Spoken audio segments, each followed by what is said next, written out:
Hey, and welcome to another episode of Late Night Tape Free. This is episode number 99 and a half because I refuse to make this our 100th episode just yet. Um, um, but with that, we're going to talk about stuff. There's various news stuff that happened sort of this week that I'm going to touch on. One or two trailers, and I might have something that even Matt doesn't know about that I've got planned on. God damn it. It's not a bracket. Oh my god. Um, but with that, first thing we might as well start off with, just because it's Hi, I'm Matt, by the way. yeah, this is Matt. How's it going?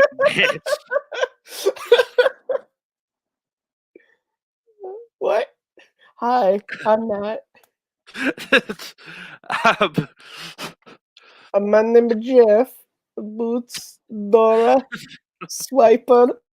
I'm thinking about that at work today because we have a our phone system is all online even before this. So we all have you have your name and your extension, and you can have your own avatar and a caption. Right now, my avatar is Malcolm Reynolds from Firefly, and it's his catchphrase before every episode. When they have that little when he's like, "You got a job, we can do it. Don't much care what it is." But I was sitting there, I'm like, at one point I might change this. I was thinking about changing it to Channing Tatum from 22 Jump Street and having the caption be, "My name is Jeff." Because that's what I do at work sometimes. Because Yeah. hey, sometimes you sometimes it's when you have no one to talk to at work. That's the stuff that happens. Yeah.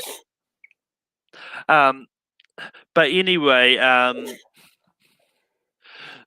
going to start off with the sad news because might as well. Yeah. We don't want to end on a sad note, but Yeah. But last week we did lose Sean Connery. Sure. He Not Sir many Sean- people have been saying he was fucking knighted. He is Sir Sean Connery. But I mean, it's sad. Like he was 90. He died peacefully in his sleep. So I mean, like it was one of those ones. Like it is a very sad thing, and it's one of those ones that has touched a lot of people's hearts, especially with his role as James Bond, Henry Jones, and among some other ones as well. But Matt, what are your thoughts on Sean Connery? This was something. It's really hard. So I last Saturday, last Friday actually, it was a little hectic. It's Halloween weekend. I was sick, so I was trying to sleep that off, and so I woke up kind of later than I usually do on a Saturday. And because I'm 23, obviously, and I have a smartphone, first thing you do when you get up is, you check the social media, check all this. And I saw my friend Kyle had tweeted something about Sean Connery. And obviously, especially in 2020, whenever you see someone tweet anything about, barring a celebrity, even just about anyone, your first thought goes to the worst. And I went, oh my God, oh my God. So first thing you do, I put in Sean Connery in Google, and of course, BBC, CNN, all the news stories. And I just, I didn't cry, but I wanted to. I was like, holy shit. And I kind of just stopped and paused before I read the article. I think I read BBC was the article I read. And then I went down and told my mom. And the first thing I said, I was like, he should have lived to be 200. Like, he just should have. He's been out of the limelight, as they say, for so long, but he has been a part of my life so consecutively since I was a kid. Because obviously, like a lot of kids, he was first Henry Jones Sr. to me. And then when I became a Bond fan, I mean, he was, Brosnan's always been my favorite, but like Sean's the guy who defined that character. And I have watched his movies over the years so many times. And I mean, there is between either James Bond or Last Crusade, since fourth grade, there has not been a year in my life where I've not watched at least one Sean Connery film. And there are very few actors you can say that about. And I made a video. Maybe we could show it here. I'm not sure. Would we get? There's no copyright music. Do you think we could show? I made a video sharing my thoughts. It's a very short video, mostly just because it's like how a lot of people felt when they lost Carrie Fisher. Is how I'm feeling with Sean Connery, which is you're shocked, you're upset, and ultimately what I realized is the reason why is because he was the definitive action hero with James Bond in a way.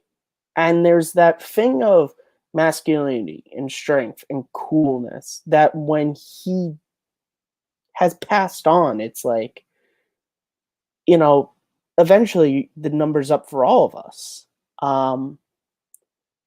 Yeah, he's, he was, I mean, he's still is one of my favorite actors, obviously. Yeah, it really, it hit me harder than I think if like 2 weeks ago someone would have been like, what do you think you're gonna feel when Sean Connery passes away? I'm not sure what I would have said, but it really it affected me a lot. Yeah. So that's what I'll say about that. Please, everyone, the one thing I'll say is check out his movies. Go the one movie I'll say, I wrote this on my personal Facebook page. You don't watch one movie, watch Doctor No. Because there's something interesting about a legacy character and like a long running character. Whether it be television or movies or something. You look at like Steve Carell's Michael Scott. It took him about the first season and before he really defined that character. Literally from that first scene, if you've read the books, Sean Connery had that character down from that first scene at the poker table, and then when he's sweet talking the girl, when he's getting his coat, like that doesn't happen. You look at like Chris Evans or Robert Downey Jr. in these MCU films. Yeah, their first movies might have been good, but I don't think anyone would say that that's definitive Iron Man or definitive Cap. That was definitive Sean Connery from literally the first film. Yeah.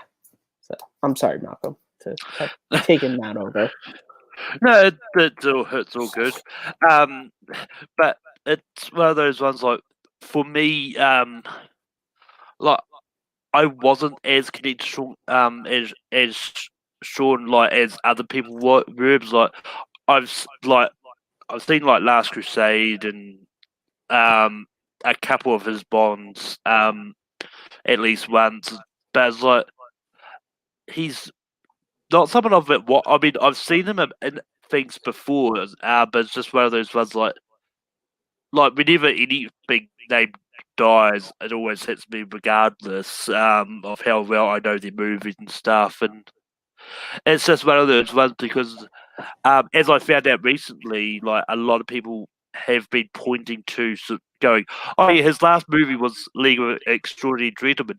It actually isn't. He actually came out of time in 2012 to do an animated movie called Sir Bolly. But I mean, also, by the way, League of Extraordinary Gentlemen is fucking awesome. I watched it on Monday. Still love that movie, and he is fucking awesome as Alan Quartermain. Fight me on it. But yeah, but moving on, another thing they actually just dropped today. Pretty much.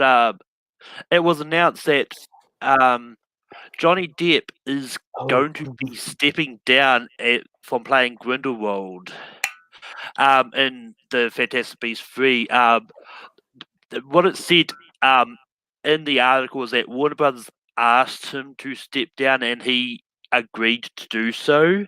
So before anyone says like some of the headlines I've seen for this have been kind of misleading because like they're going, "Oh, Warner Brothers forced him to step down," but from what I hear, because Johnny Depp put out a statement going like he agreed to step down for this. I mean, like it's clearly because of this whole court case that's going on at the moment with him.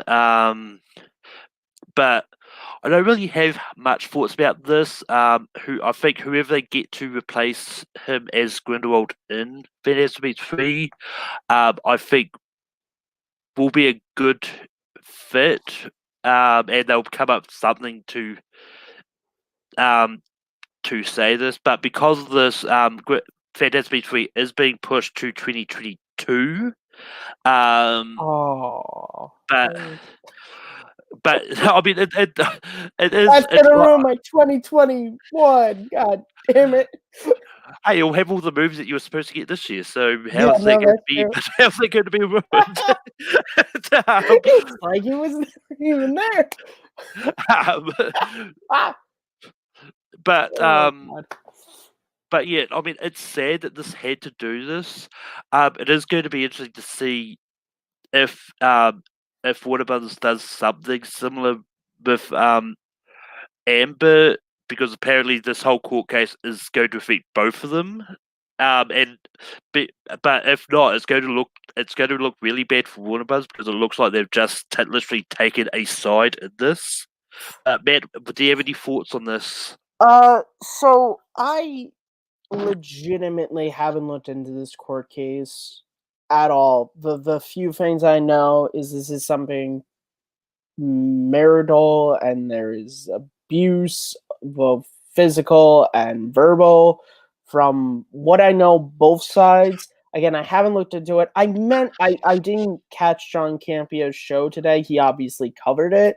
That was going to be my Campio is usually my guy when it comes to news stories. He's pretty good at reporting on it early, and so I'm able to hear his stuff and then go and look into it further. But I hear his stuff first, so I'm only going to speak on this from the replacement part because I don't know what's going on with this. Obviously, it seems like they're taking a side.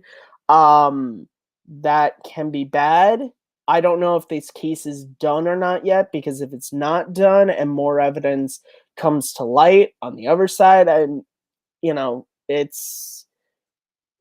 don't wish the worst on the Warner Bros. Executives because this is probably a real fucked up time for them.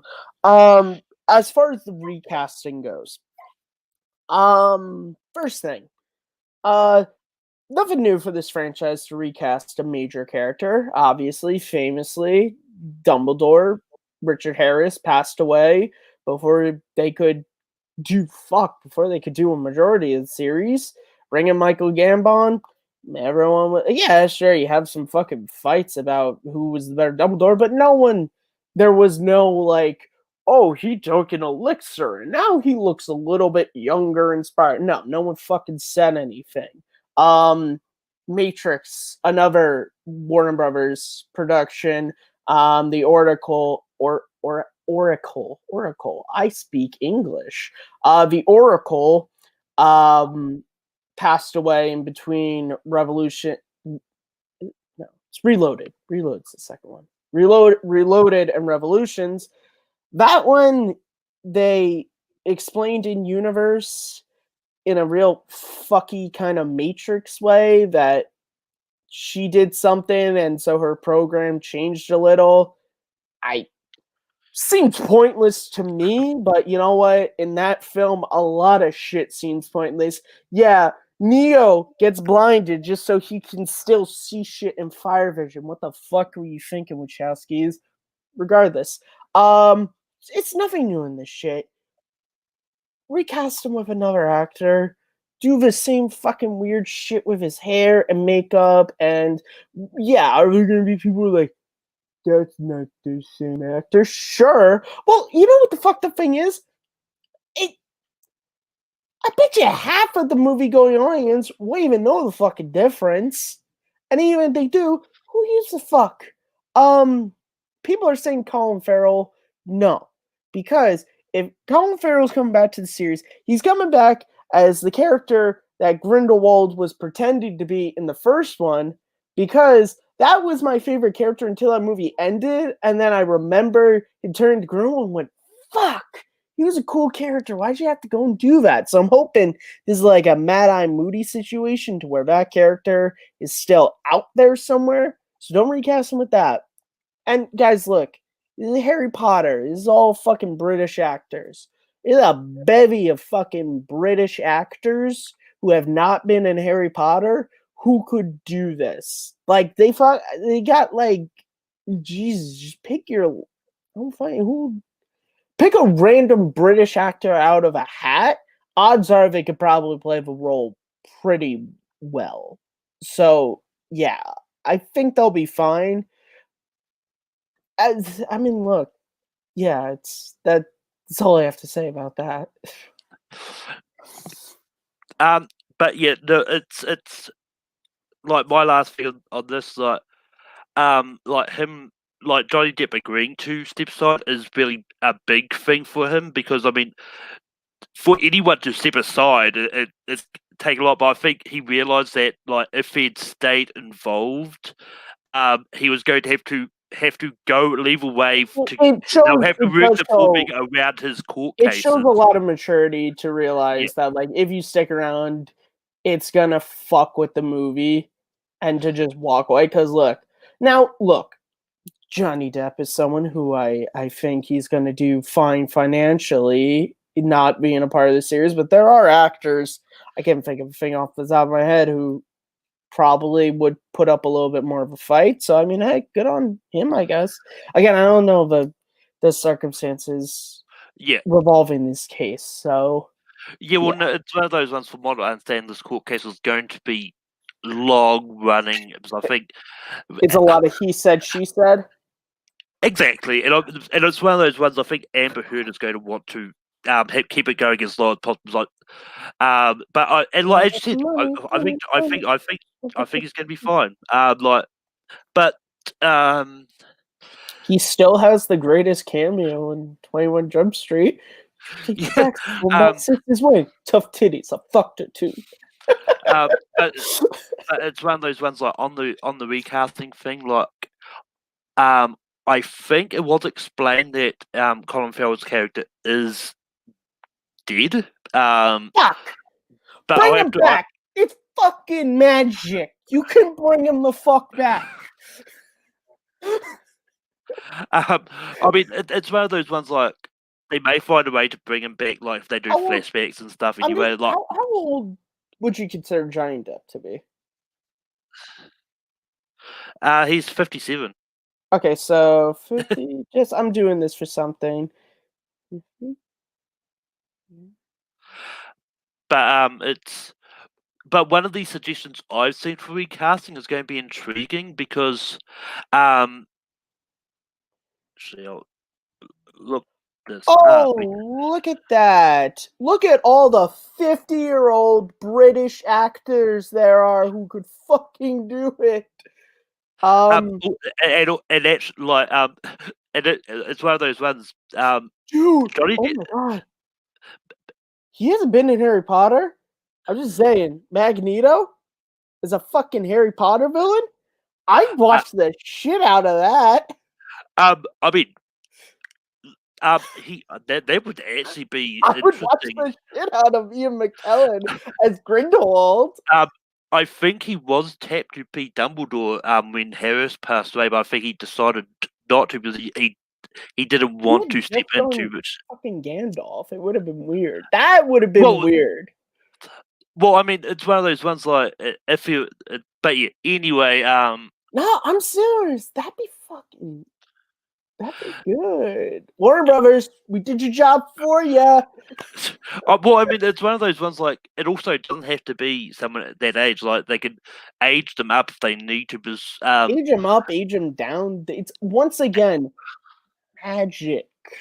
And it's and I a mean, pretty quick fucking line to explain why he looks different. If you want to explain why he looks different. If you don't, you want to do the Dumbledore shit? Cool. Do that. And just don't say oh, anything. and I mean, and the other thing with the, especially with the Fantastic Beast movies, they're not just doing British actors in this one, That's true, because yeah. Johnny Definitely Depp British. himself isn't British; he's American. Yeah. So, I immediately go to British oh actors no, when I that's all think good. of Like Harry Potter. because one suggestion that I have seen for this that's not Colin Farrell, because I agree it's going to be weird if they Like, bring that Colin would Farrell just back. be that one would be just way too confusing.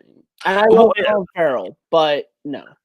yeah, and I mean, and the other thing is like storyline reasons, like Why he's would you start looking like the dude who he took the who killed he I assume killed I and mean, yeah, and especially with the fact that the ministry know that he was oh behind bars the yeah. whole time. So I mean, they It's can not go like be. real really terrible. That'd be like trying to think. I mean, it'll be like Ghostface trying to hide under a couch when you can see his feet. It's like I can see your feet. Yeah. Well, no, I was trying to think of a terrible disguise from a movie, but I can't quite think of one. But like one suggestion I have seen, which I would get on board with if it would happen, is Robert Downey Jr. as Grindelwald. And that's something that I could get behind if that happened. And I actually quite like Brian's suggestion of Benedict Cumberbatch. That could be really interesting. Um, I like more the Robert Downey Jr. side. I like Cumberbatch, but I don't know. Something But I don't know. There's someone else, something he feels like he could be a different Harry Potter yeah. character. But someone else who hasn't been, who's a British actor who hasn't been in actually, I hope he's British, but I think he is. Ewan McGregor has never been in Harry Potter.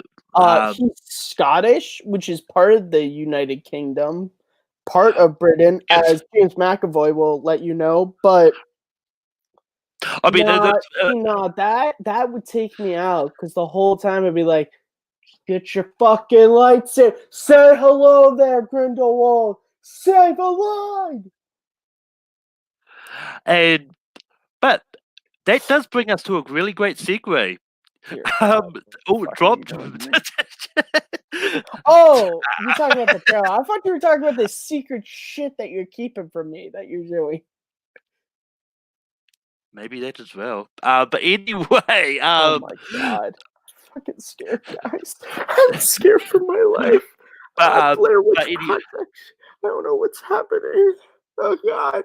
Oh, you guys can see all my horrible. That's what wearing a mask apparently has done to me is tons of pimples. 23, and I feel like I'm 14 again. um, but anyway, they dropped the trailer for the Lego Star Wars holiday special that is going to be coming to Disney Plus in 10 days, I believe. I think it's 17th of November. It's coming out. Okay, so the week before Thanksgiving. Okay. Yeah.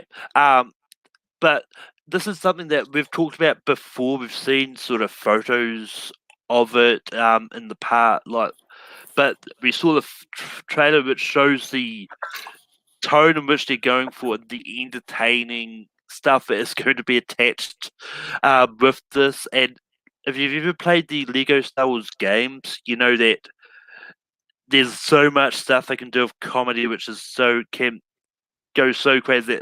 But Matt, what are your thoughts about this trailer? Well, not even the Lego games. So they, oh fuck, I'm going back here a couple years on Cartoon Network. They did two Lego specials: the Padawan Menace and the Empire Strikes Out. I think this is the same studio doing this. If you watch those specials, which I recommend, I'm not sure if they're on Disney Plus. If not, seek them out where they are. So Malcolm is the one who sent me this trailer. The notion of it at first, I was a little like, you're flying a little close to the sun there, because obviously Star Wars, very famous for having the holiday special back in '78. Aired once, never aired again. George Lucas famously said if he had the time and money, he would go around the world and smash every existing copy with a hammer. So when they announced it, at first, I thought it was kind of a joke, like, oh, we're doing another holiday special, but it's a legitimate thing. I watched the trailer. I'm pretty excited. I like the humor again because I think it's the same studio who did those two specials, which I really like. They're separate, obviously, from the movies. You distance yourself. They're not canon. They're fun, enjoyable. The two specials talk about, and this trailer seems to do that. I like the time travel element. I think that's going to be really fun to see what jokes they can make, hopefully across all three trilogies. Hopefully they make prequels, originals, and sequels jokes. The only thing throwing me off a little bit is, oddly enough, it's not the old cast. It's, for whatever reason, it's the new cast not sounding like themselves is throwing me off. Like, that's the one thing. But I mean, that's something that it's a trailer. Once you watch the actual special, it'll be fine. But the comedy looks pretty good. It sounds like they got the guy who did the voice of Vader from the Force Unleashed games, who was also Chad Vader's voice. I'm not sure if that's true. I'm going to look it up right now. If so, I'm so happy because he's one of my favorite non-James Earl Jones Vaders. So yeah, I'm pretty excited. I probably won't watch this until after Thanksgiving. Uh, so just because that's the day after Thanksgiving is my official Christmas watching season. So I'll probably watch it that weekend, along with Christmas Chronicles too. So, but yeah. Um, but yeah, it's one of those ones. Like I love this. Like I love the Lego games and all that. Like in this, like one of my favorite lines from this trailer is, "My son." I mean my binary sons. Look at those binary sons. Yeah, it's just stuff like that, and even the Han Solo is like, "You go to shoot first." It's like just Oh yeah, I like that. I like that. You want to um, shoot first? After you. Pew!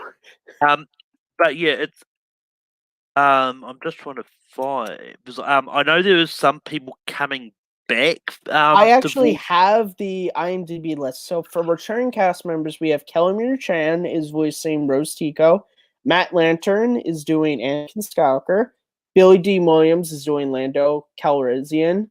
I guess this might be spoilers for anyone who doesn't want spoilers. The characters who could be in this. D. Bradley Baker, of course, you heard he was doing the clones. Tom Kane's doing Yoda. James Arnold Taylor's doing Obi-Wan. Anthony Daniels obviously is doing C-3PO. And that's the only cast IMDb has. It has no one else. So I Yeah, don't, which pisses me off because I really want to know if he's doing the voice of Vader. I mean, I mean, I think it's one of those ones like, because that's all this cast they've actually announced. Yeah. So I mean, I think it's one of Well, those ones. just looking at IMDb, Matt Sloan, who did the voice of Vader in the Force Unleashed games, he did the voice of Vader in The Empire Strikes Out. So I'm assuming it's probably him. It also sounds like him. which again just makes me excited that they still are using him because he's literally my favorite non-James Earl Jones Vader guy. I think he's Yeah, great. yeah. I mean, it's one of those ones. I think they're probably going to like, unless they're going to get one of the original people back to do the voice. I think they usually do try to go for the people who've done voices in the cartoons side of things. Yeah, So I mean, it's makes definitely. sense. It totally makes sense. Yeah. But I yeah, would just love. He's obviously not doing the voice, but I just wish there was video of some Disney person trying to go to Harrison Ford to do this, and they're like, "So we're doing another holiday special. Get the fuck out of my house." I told George I didn't want to do the first one, but he said do it, and so I did it. I'm not doing a fucking second one. and I mean, it's one of those ones like I wouldn't be surprised if it comes out that like what we heard in the trailer. It's like some of those voices may be stock footage that they've just sort of put in there because when they cut the trailer, they're still trying to negotiate the I actual mean, people. obviously, Mark Hamill does mostly voice acting nowadays, so it wouldn't be out of the realm of possibility for them to have reached out to him and him be Luke Skywalker. It's feasible. I mean, you never know with these things. Yeah, and I mean, I wouldn't be surprised if he I comes just back to voice I would love older it Luke. if they just because Disney owns everything. I would love if like we get like Indiana Jones in this shit as well and Willow, like just all the Lucasfilm stuff at some point just folds into the Star Wars universe. That would be great. Yeah, and I mean, it's one of those ones that it's entertaining because this is going to look like it's going to be It's a Wonderful Life esque Star Wars holiday special in a way. I I mean, was thinking more Christmas Story with the going back into the back in time and then forward in time. That's what I was thinking more. I mean, either way, I think it's probably it may turn out to be some kind of hybrid of both of those kind of classic Christmas Yeah, stories. it definitely looks like it looks like they are taking the holiday and they're using Star Wars for comedic purposes and what you can do with the whole notion of time travel during the holidays and what that presents. I'm thinking what we're going to get is a lot of comedy, but there's probably going to be a point to where like young Luke and Ray sort of have this sort of meeting of, oh, we're young youths and we don't know what's happening. What's wrong with our lives? Well, I mean, And yeah, and I mean, it's they one of don't those. fuck with Luke this time. I'm so sorry. I had that frog stuck in my throat. Whoops. But Malcolm's like, fuck you, Matt. but on that note, I'm That's going yeah, to. Brian. I'm hoping you see a scene with Baby Yoda and old Yoda. Because Mandalorian was, and I think the child was in it, so that'd be Oh, funny. yeah, well, yeah, that was another one of my favorite That'd moments. be, you know, what'd be fucking hilarious if they have that and you have like it's like Mace Windu. It's like, Master Yoda, you want to tell us something? Child mine, it is not. Well, I mean, it's I mean, there's another one of my favorite moments is I think it was Palpatine and Rey fighting, and then they see Baby Yoda's like, "Aww." Oh yeah, yeah, yeah. It just looks like it's gonna be a ton of fun. Like this, like oh my god, there's something about Lego to where since that first Star Wars game, they just have this stuff figured out, and they Yeah, just know how to like. At least for me, and I think you guys know, I've been pretty vocal that I'm not like a super canon junkie. Like I don't read all the books, I don't play all the games, but like this is just fun stuff that it's like you just kind of turn your brain off and you kind of turn off that like this isn't connected to the movies and you're just supposed to have fun with it. And that's yeah, kind of what I'm looking for. And this trailer really does make me think that I really hope that I love this enough that this falls into my holiday rotation, in years to come. Yeah, and I mean, and this is probably one that it's probably going to be like one of those ones. Because it's probably going to be maybe some like it probably is some secret cameos that they're not telling us. Oh yeah, Uh, probably they might. because I mean, like I wouldn't be surprised if any of the Rebels cast appear. I wouldn't be surprised if Indiana Jones appears and is voiced by Harrison Ford. I'd be fucking because he has been pretty vocal that he prefers Indiana Jones over Han Solo. Dude, I would fucking lose my shit if Harrison Ford voices Indiana Jones in this. Um, I'd lose my fucking mind. Oh man, that'd be the greatest. If on the weekend after Thanksgiving I get a new Kurt Russell Santa movie and I get Harrison Ford doing the voice of Indiana Jones in a Lego project, well, fuck it. My year, 2020 might actually be a pretty good year, all things considered. as long as it doesn't take Betty White away from us, then That was a really odd celebrity to just select to be protected, but all right.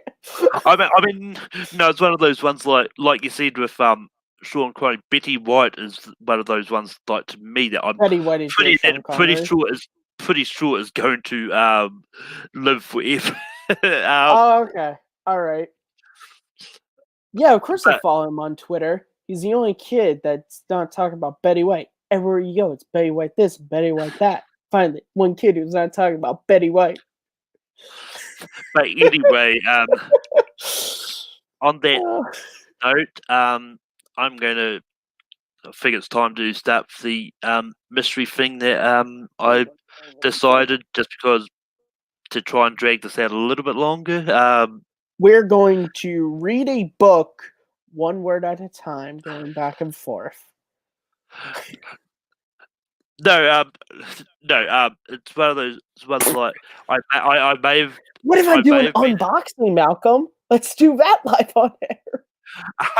But anyway, I may have been addicted to this, but that's why I got him. It's Hugh Jackman, and it looks like him. That's why I bought it. But anyway, I may be addicted to brackets. You doing a fucking tier list? The minute you said I might be addicted to something, I'm like, it's a fucking tier list. Oh, I have not done this. This can be fun, especially with the two of us. Oh man. But yeah, that was one of those ones like I knew we were talking about the Star Wars. Thought, oh, look, see what's on the tier maker that like I haven't seen done before. And this is one of them. I saw Star Wars Theory do this, and it looked pretty fun. And I meant to put mine together, but I just because there's so many characters, I just never took the time to do it. But yeah, like I know our good friend PLD does this over on his channel for various topics. Yeah, I know he hasn't done this one, but it's like, but I'm going to sort of use those same kind of rules. Those like we can only have 5 in the S tier, and I will say for now we can only have 10 in the other tiers, but we'll see how that goes. So explain to me. I understand that G is low. So S is the highest and G is the lowest. Yeah. Okay, so it starts with S and then just goes A, B, C, D. Okay. Yeah. All right. So okay. Cool. So basically, S tier sort of means sort of God tier. Okay. Yep. So what characters are we working with? So I'll go just start from the top. And in this one, they have separated Anakin and Darth Vader from each other. So okay, that's fair enough. But which brings us to the first one, which is Anakin. He is S tier. The entire saga's about him. How is he not fucking S tier? Literally, without him, the saga's a big load of nothing. There's no story to tell without him. I mean, we can put him there, but like, there's a good chance he's going to fall down eventually. Oh, I'll Like, say this now. I'll put Vader in A, and I'll keep Anakin in S.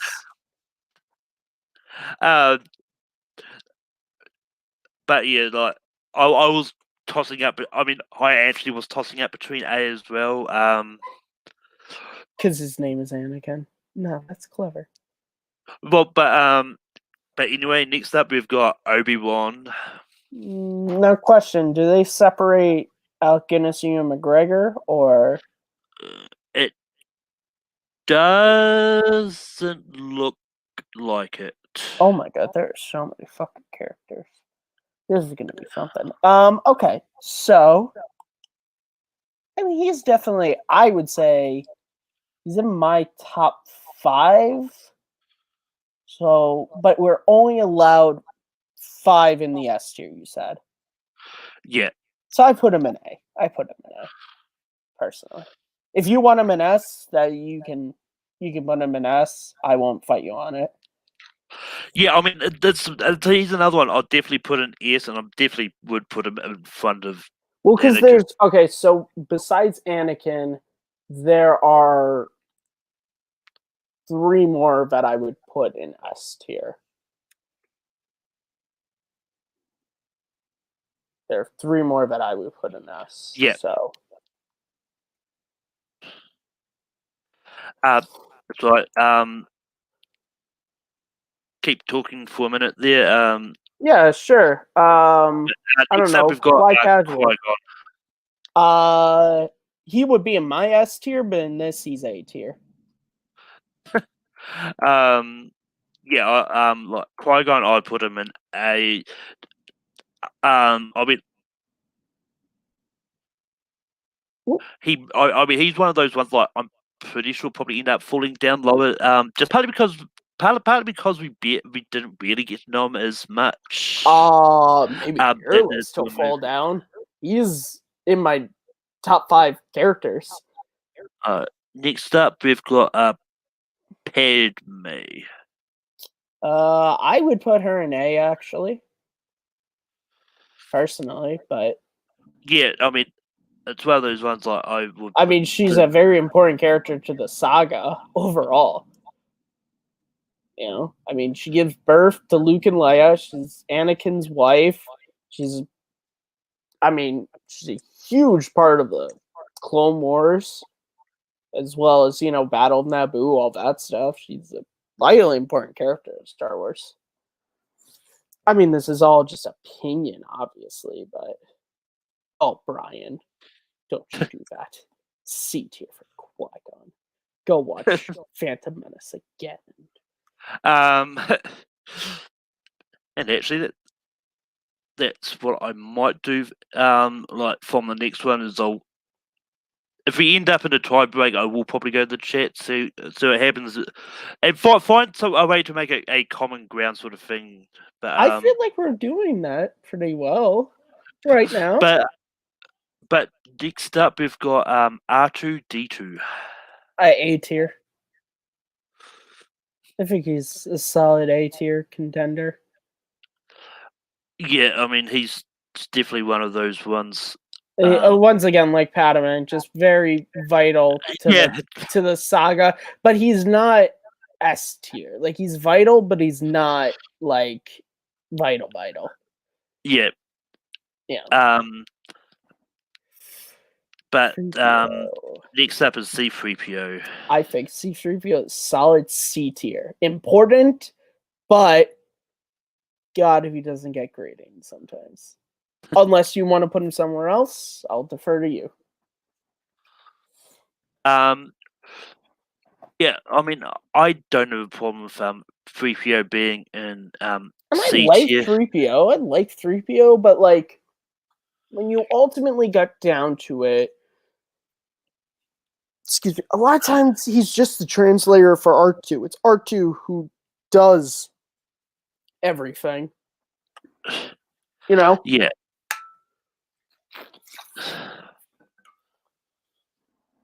But next up we've got Yoda. A tier. I think. Once again, another argument for S, but I think A is really good for Yeah, I mean, Yoda's definitely one of those ones that I'd put it A tier very easily. Yeah, it's very, I can't really,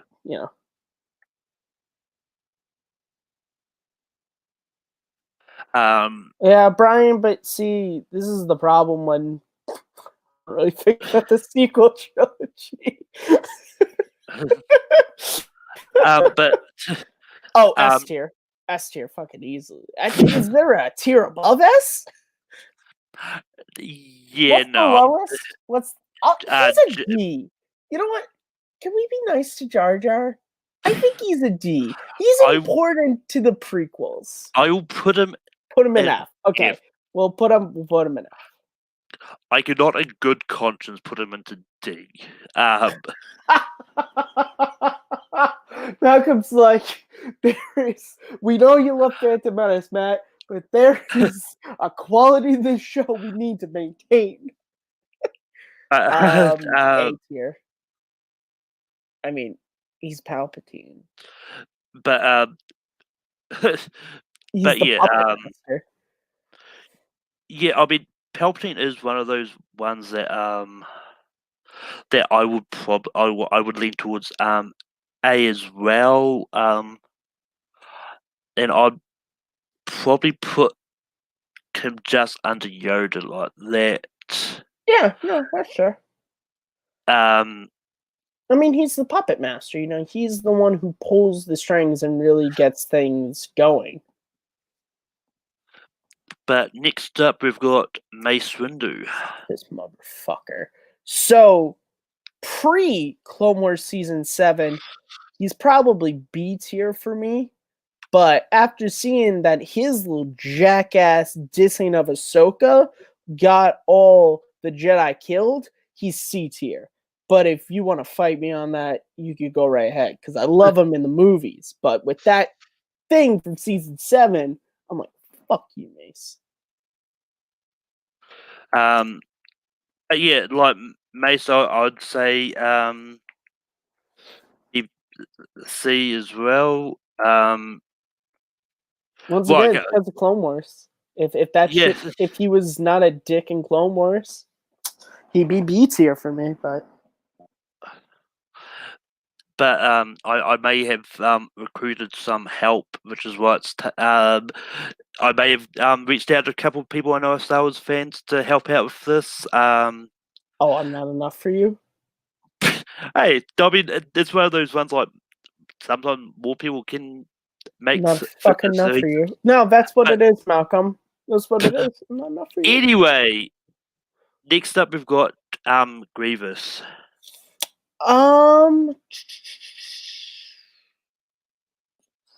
Probably C. I feel like he's a C. Like he's really cool, but we don't know a lot about him. We don't learn a lot about him. But first off, we've got Wine Permison joining us. Hey. Wine, how's it going? Hello there. It's good to see everybody. How are you guys doing? You're talking about something called Star Wars, right? I don't think I've heard of this before. Tell me about it. Yeah, you might have seen a couple of them. I think it was a TV special from 1978. Yeah, but hey, it's good to be here, fellas. And by the way, congratulations on, what is this, 100 episodes now? No, this is 99.5. Oh, 99.5. Yeah. Okay, sorry. But yeah, no, it's one of those ones. Have you seen the trailer for the Lego Star Wars Holiday Special? That I have seen. This week's episode of The Mandalorian? Not yet, so no spoilers. I just watched it. Well, no spoilers. I'm going to watch that after this. But yes, I've seen the trailer for the new Star Wars Holiday Special, yes. What did you think of it? What did I think of it, Malcolm? What did I think of it? I'll tell you what I think of it. Look, this trailer, I wasn't sure what to expect. I mean, yes, I've seen my fair share of Lego movies over the years. Hello. But I was interested to see what they were going to do with this. And I got to say, I was a little put off in the very early moments of the trailer. But the more I watched it and the more what the story is going to be that unfolded, I'm like, oh, so this is like a Crisis on Infinite Earths, What If Elseworlds kind of story. Okay. I'm interested. So at the end of the day, I thought the trailer was nice. It was charming. I think it's going to be good for the millions and millions of Star Wars fans and non-Star Wars fans alike. I think this is going to be fun to watch. Yep. But anyway, we've got Now that we all agreed on something about Star Wars, let's go back to fighting. but anyway, at the moment, this is sort of what we've got done so far. But we're just on General Grievous now. Matt said, "See, whereabouts would you put Grievous in this tier?" Oh, okay. Where would I put General Grievous? Oh man, you know what? I think I'm gonna put him. Kind of like what's that actress that had that TV series back in the day? Kathy Griffin. She was My Life on the D List. Yeah, I'm gonna put this dude on the D list. Could have been so much more, but he was just fine. Yeah, I mean, I agree with that. Like, I would put. Look, the best Grievous we ever got was from the Clone Wars micro series. Because that's when he was scary, he was intimidating, and I like him in Revenge of the Sith and the Clone Wars CGI show, but he was never better than he was in micro series. Yeah, lucky alive. But next up we've got Darth Maul, and Ryan, I'm going to start with you on this. Oh man, why? Oh, I met Ray Park at a convention. Oh, I better be careful with my words here because I know Ray's watching. Man. Yeah, he's a big fan of Take 3. You didn't know that? He is. And when I met him at the convention, I mentioned that, and he could not stop raving about you guys. So, oh yeah. Yeah. So Ray, let me tell you something. I really liked Darth Maul. I'm one of the few people who really enjoyed, really enjoyed's a strong word. I'm just gonna say I enjoyed to a much bigger degree than some people. I really liked Episode 1, Phantom Menace, and I liked what he did there, even though it was a limited screen time. I'll be honest. But then he comes back in the Clone Wars series, which I haven't seen a whole lot of it. I apologize, but when he comes back again in Rebels and lays the smackdown and has some really good character moments and great voice work too by Sam Witwer, who I've had the pleasure of meeting as well at conventions. Not to rub it in anyone's face here, but yeah, man, Darth Maul. I really liked him as a villain. I liked him going on a revenge trip for I want Kenobi. I know. Who else is on the list here? Let me see this, Malcolm. Who's on the A list? There's Do we have an A list? 900. Yep. So at the moment we've got Yoda, Palpatine, Padme, R2-D2, and Qui-Gon. Okay, I don't know how Padme's on the A list. That makes no sense. She's a vitally important character to the saga. I have no idea why she's on the A list. She's not even close. Because Matt's on here. That's just me. But anyway, to answer the question, I know I'm elongating this. I like him, so I'm gonna put him on the A list. I like Darth Maul. I think he's a great villain. I think he's got a good backstory. Sam Witwer and Ray Park, they brought so much to that role. Yeah, I'm actually inclined to agree with you here. I like Darth Maul. I would actually probably put him here. But Matt, whereabouts would you go with Darth Maul? So I was actually tabling my feelings, just trying to be fair. But I was going to say B, mostly just because I felt like he was a solid contender to be our first B list. But I love him, and he's next to Vader. He's my favorite Sith Lord out of the saga. I love him in Phantom Menace. I love the stuff that they added to his character with Clone Wars and Rebels. He's great. So yeah, I love him in A. But yeah, next up we've got the Camino Saber Dart knowledge expert Dexter Jetster. This is S tier, obviously.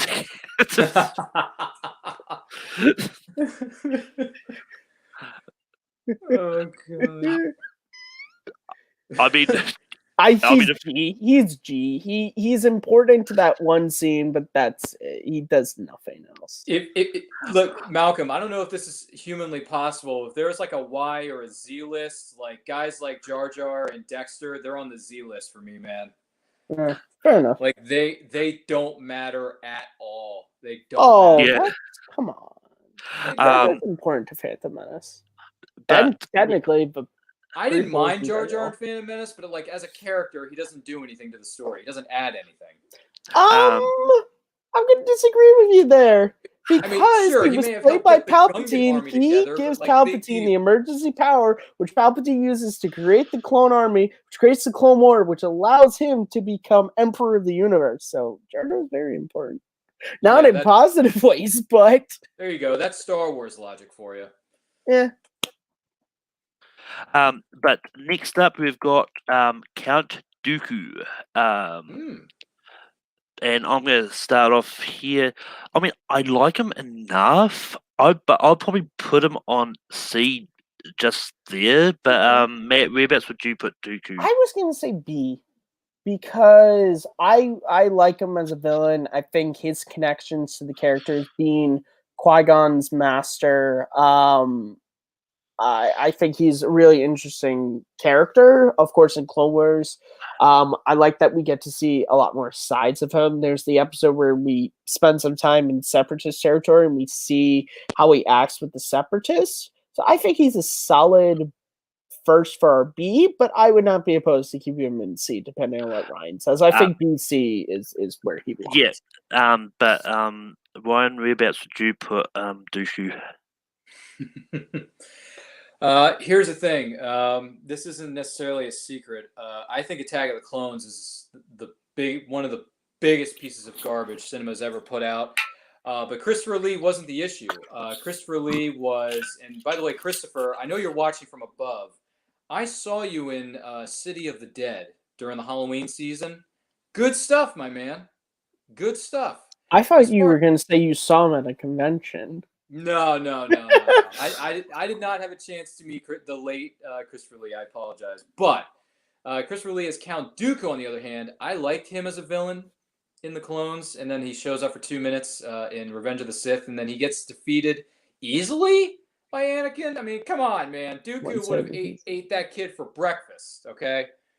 He chopped off his leg. He chopped off his hand. I mean, come on. Dooku can do better than this. But, the Emperor was there kind of giving orders and, being the puppeteer. But anyway, I would have given him a B because he had some really good stuff in Attack of the Clone, and then he had some, the 2 minutes he was on screen in Revenge of the Sith, which is another bad film. Hey, Dooku could have been a great villain, but he just missed the mark by a few parsecs. So I'll give him a B. But all right, next up, I always get the rest of the council confused. It's Kit Fisto, Plo Koon, Aayla Secura, Ki-Adi-Mundi are the next four. And I think I'm just going to say this. I think they're all. I think they're all G. I think or F maybe. Well, and mostly the thing is even with the Clone Wars, we don't get to know a ton about them. Like Kit Fisto, you know what? I would put Kit Fisto and Plo Koon in F, and then I put Aayla Secura and Ki-Adi-Mundi in G. Because at least with Clone Wars, we get to know more about Kit Fisto and Plo Koon. But with Aayla Secura and Ki-Adi-Mundi, even with those, and I think they're great in them, we just don't get to know a ton about them. Yeah, I was going to agree with you. I would put all four of them in F, just on the thing we don't know a lot about them. We don't get to know them Clone as well. Wars expands them a little bit more, obviously, than the movies. Yeah. But Ryan, any disagreements there? Why would I disagree? We always agree on this show. No, we don't. That's the beauty. That's the beauty of the Ryan, the other Ryan. Great, another dude show. By the way, this guy who's the next guest below, we'll get to him in a minute. But to answer your question, Malcolm, to save us 50,000 minutes of time, yeah, I agree with everything you said. I mean, I remember reading about them in the the Qui-Gon and Kenobi book that came out not too long ago. Master and Apprentice. Thank you. Yes. Good stuff. Haven't finished it yet, but I'm enjoying it. I read some of it. It's not bad. It's pretty good. But other than that, we don't get too much about those respective characters. I would have liked to have known more about them because I'm fascinated by that stuff. But we haven't gotten there yet. Anyway, Malcolm, you seem to have brought in somebody from the Outer Rim. Who is this person and why are you here? Yeah, he caught me on one of my little sanctuaries. I was pretty much enjoying myself, sipping some gazpacho, maybe chill, actually having the finest crate dragon meat I've ever had in my life. And he just reached out to me. But beyond that, it was still fine. He said Star Wars, and my ears perked up. I'm like, okay, I don't care what it's about. I'm in. Yeah, get ready to fight, Ryan. There's 2 RPs in the room now, Ryan. So. But yeah, I like, may have this to was change my something- name for this. No, I mean, hey, but at yeah, least I we mean- have our name tags on screen so the millions of people watching at home can distinguish between the two. Yeah. but yeah, this is something that like I've started doing like it's like because I decided to do this literally minutes before I went live with So this late is what night. happened. Malcolm thought of this, and then we started doing it. And he was like, "Holy shit! If we just have me and Matt, all the prequels characters are gonna get Well- really fucking high. I need other people." Very cool. Well, no, there was Sounds so fun. much figures like with 2 people, it could get really awkward if it ends up Yeah, being like major disagreement. So I thought I'll reach out to a couple of people who I know like Star Wars, and then but if that why not ask you the question that I asked Permis before I came on. Have you seen the Lego Star Wars trailer for the holiday special, and what did you think of it? I actually have it on my watch along. I mean, my watch later. I didn't hit that yet because I was avoiding spoilers like crazy for the latest Mandalorian episode. So it's like I was gonna immediately look at trailers. I was gonna look at that trailer the moment I was done. But don't if you're worried about anything a spoiler content, you can just practically tell me anyway. Don't worry about it. It's not like it's gonna ruin my He was just enjoyment. asking your opinion on it. Me and Malcolm Okay. already had a bit discussion on it. yeah, Alright. but Yeah, your phone right here. I could look it up. Hey, let's take But- Ryan to the backstage area. Give him 5 minutes to watch the trailer, and then come back later. but I mean, but with that, do you have any disagreements with these 4 being in the F tier? Oh, the Jedi Masters. Okay. And some guy named Jar Jar. Yeah. Jar Jar, obviously an F tier. I mean, his use in the prequels I mean, yes, the first one, Jar Jar, Phantom Menace, he would automatically be an F tier, but he was used less and less in the prequels. But then in the Clone Wars, the animated show, his character actually was earnest. Like, yeah, he was still a bit of a klutz and he's clumsy, but there was an earnest and sincerity to Jar Jar in the later seasons of Clone Wars to where I would bump him up to maybe a low D. Wow, you had him higher than I had him, Malcolm. Somewhere like lower or mid D, because the episodes, like, I can't remember the episodes, but one of the episodes to where he's mistaken as a Jedi. Bad Jedi season 1, Yeah. episode 8. And then also the episode, I forgot where the people are disappearing to where the queen of that nation respected Jar Jar. So almost like love interest. Yes. And the fact that That's a he had great Mace episode. Windu with him, the fact that he had to teach Mace Windu patience, and who was a Jedi Master, he's like, do I got time for this? Yes, So that was a it's- great episode. It's those episodes that I might bump Jar Jar up to a low D. But looking at these Jedi Masters here, with Plo Koon, Ayla Sakura, Kiadi, Yada. yeah, I keep messing up his last name, Kiadi Mundi, and then of course with Kit Fisto. I guess their uses in the Clone Wars series, I would bump them up, especially Plo Koon, because he has a good connection to. Oh my God! Ahsoka. I swear to God, I know what I'm talking about. It's just now that I'm on the spot. Ryan, that's These things okay. are- That's why I'm here. I'm your Clone And you Wars call partner. yourself a I'm here. I Full got Metal you. Geek I player? got you What's covered. wrong with you, man? Hey, But yeah, I mean, hey, this is but- like but- training session to where my brain is broken until when the game actually starts. Yeah. but Yeah, yeah, Russ no, up it's one the of those. ranks in Full Metal Geek, boy. Oh. But it's, I mean, it's one of those ones. Like I think the most of the panel agreed with the let's all say, but we can talk about sort of placement sort of afterwards if there's anyone. Yeah. But Yeah. next up But, is but let me see who you have on this so far before we get to who I see yep. next. Yeah, we should probably let them see what Give our Mr. tiers are Payne so a far. recap. so Ooh. Okay. so we've got okay. Obi-Wan and Anakin in S tier. We've got Yoda, Palpatine, Darth Maul, Padme, R2-D2 and Qui-Gon in A. Okay. Dooku's in B. Mace and 3PO's in C. Grievous is D. Yeah. And we've got Dexter in G, and you've already talked about. I Look, I mean- want him S tier, but Ryan and Malcolm. I didn't think Dexter was that bad. I would have put him at a D tier, honestly. Really? Yes, I understand the diner scene alone in episode 2 feels very disconnected from the whole universe as a whole, but at the same time, he's a plot character. He was there to give information. No, I agree. He's there to give information. Also for Obi-Wan, it's also that thing that him and Qui-Gon were at one point. Yeah. They were going around the galaxy. They were meeting different people. And I mean, it gives us Dexter an was idea of someone that- Obi-Wan's personality, or at least someone who knew Obi-Wan. Well, yeah, I outside the- love yeah. that scene because I love, when they're talking about how the droids weren't able to pick up the symbols.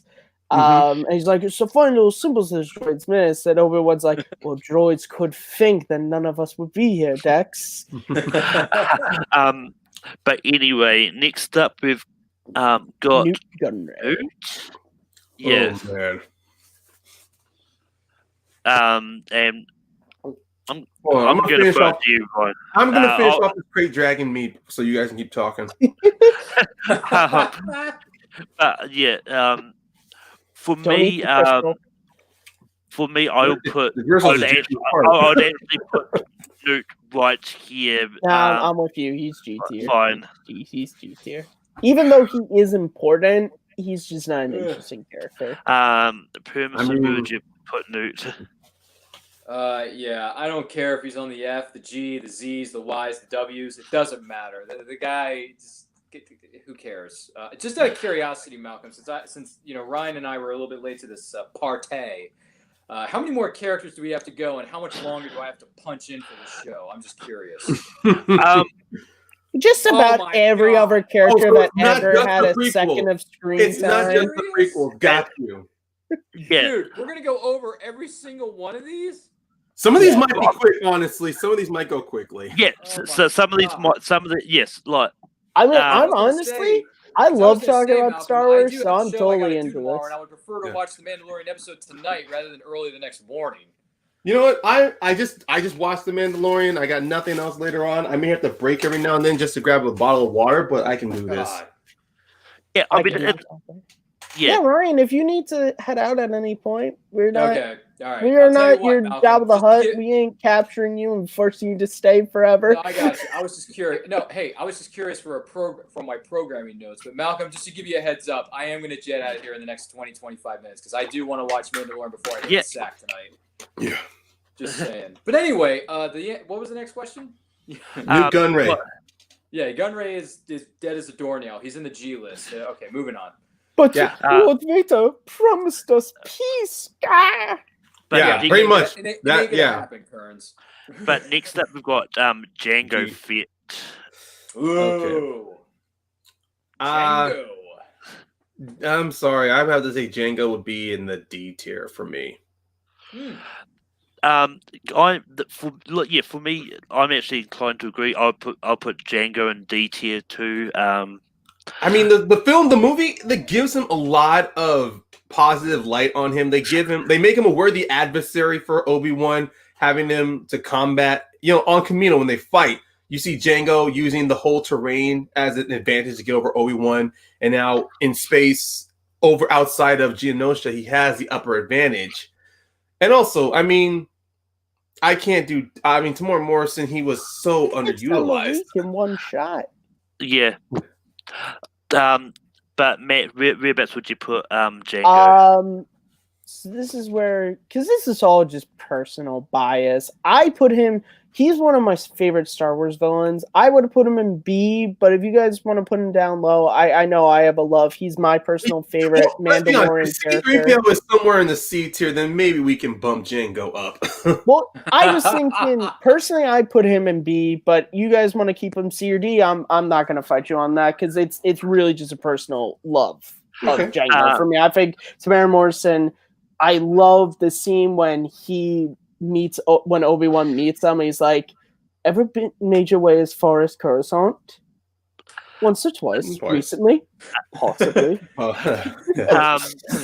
anyway, Ryan, whereabouts would you go with Django? Yeah, I mean, without the Django, we don't get the Boba, Without the Django, Or we don't any get of no the Boba clones. Fett's. So, True. just saying, y'all. Just saying. But no, I'm okay with him being personally between the C and the D. It doesn't matter to me because he was a good villain for the somewhat limited amount of screen time he got in the absolute horrible garbage movie known as Attack of the Clones. But with the screen time that he did have, he made the most of it. So I put him between C and D. It doesn't matter. I'm with you guys. Well, on that note, I'll do this. Put him in C, then at least. Yeah, why don't we split the difference, Malcolm? Let's There you go. Yeah. Well, I mean, that thing. If you That had would said B, work better that way. Yeah. Yeah, we can split the difference. But next up, we've got Boba, and I don't know why they picked the young Boba as the. Are you sure old Boba's not in here? I double checked that. That's fucking weird, right there. I guess someone's just a big prequel fan. Whoever made Did you find a picture of Boba Fett? But Matt, where would you put Boba? So I already explained my admiration for Jango Fett is far surpassed. I put him at D, personally. I put Boba at D. He's a cool character in Empire. He goes out like a bitch in Jedi, and that kind of ruins the mysticism. So I put him at a solid D, and that's really just because I do love him in Empire. He's no good to me dead. What if he doesn't survive? He's worth a lot to me. The Empire will compensate you if he dies. Put him in. So I put him at D, mostly just because he once again, he goes out like a bitch. Or does he? I don't know. Not seeing me at the white spoilers, but I'm also not seeing me at the white spoilers. But Permissive, would you put Boba Fett? Yeah, boy, Kearns and his movie quotes, man, he tries so hard. These things. That's gonna be my epitaph. He tried so hard. Oh my god, it's so good. It's so good. But anyway, the business at hand here, Malcolm. I'm okay with him being D because the coolness that he displayed in Empire, he just gets taken out way too easily in Return of the Jedi. It built him up so much in Empire, and then all of a sudden, it's just, yeah. But I will say, his scenes in Empire are pretty darn good, especially the one where he's just walking along with, what's his name, Lando. And he's like, You said that perhaps you feel you're being treated unfairly? No. Good. It would be unfortunate if I had to leave a garrison. This deal is getting worse all the time. Like it's good. It's good stuff, man. But yeah, he's okay being on the D list. I see that Kearns has left the studio. That's okay. We didn't really need him anyway. Well, but, he's just turned his camera off. That's okay. He had other business. If he says something, we'll hear him. So, but okay. Why? Sorry, Kearns. But why? Yeah.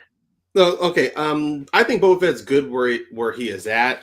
Either if it's the young child or the middle-aged Mandalorian we see in the original trilogy. I, for one, did not understand the coolness of Boba Fett. I pretty much saw him as just a nuisance in Empire because he's after Han Solo.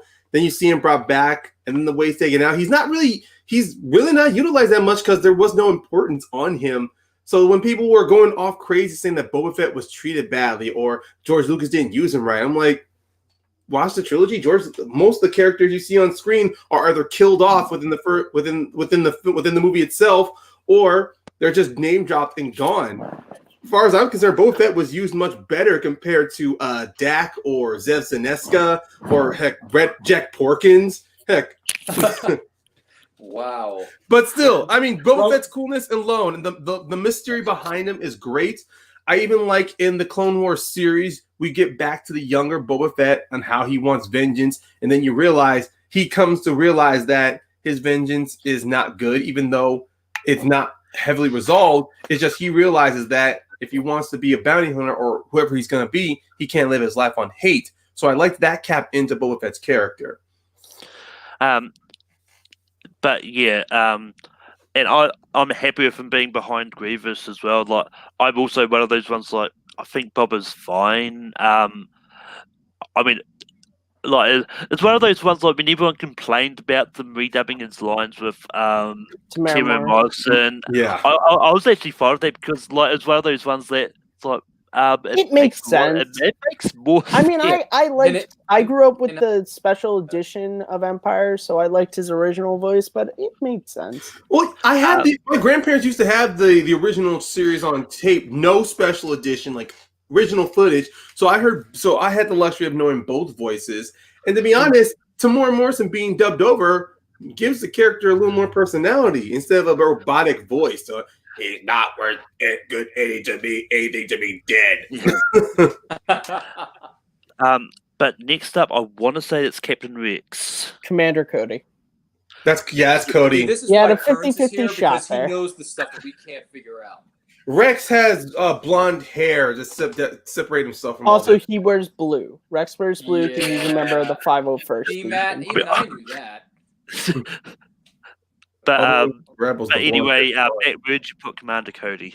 So I've always been more of a Rex fan than I am Cody.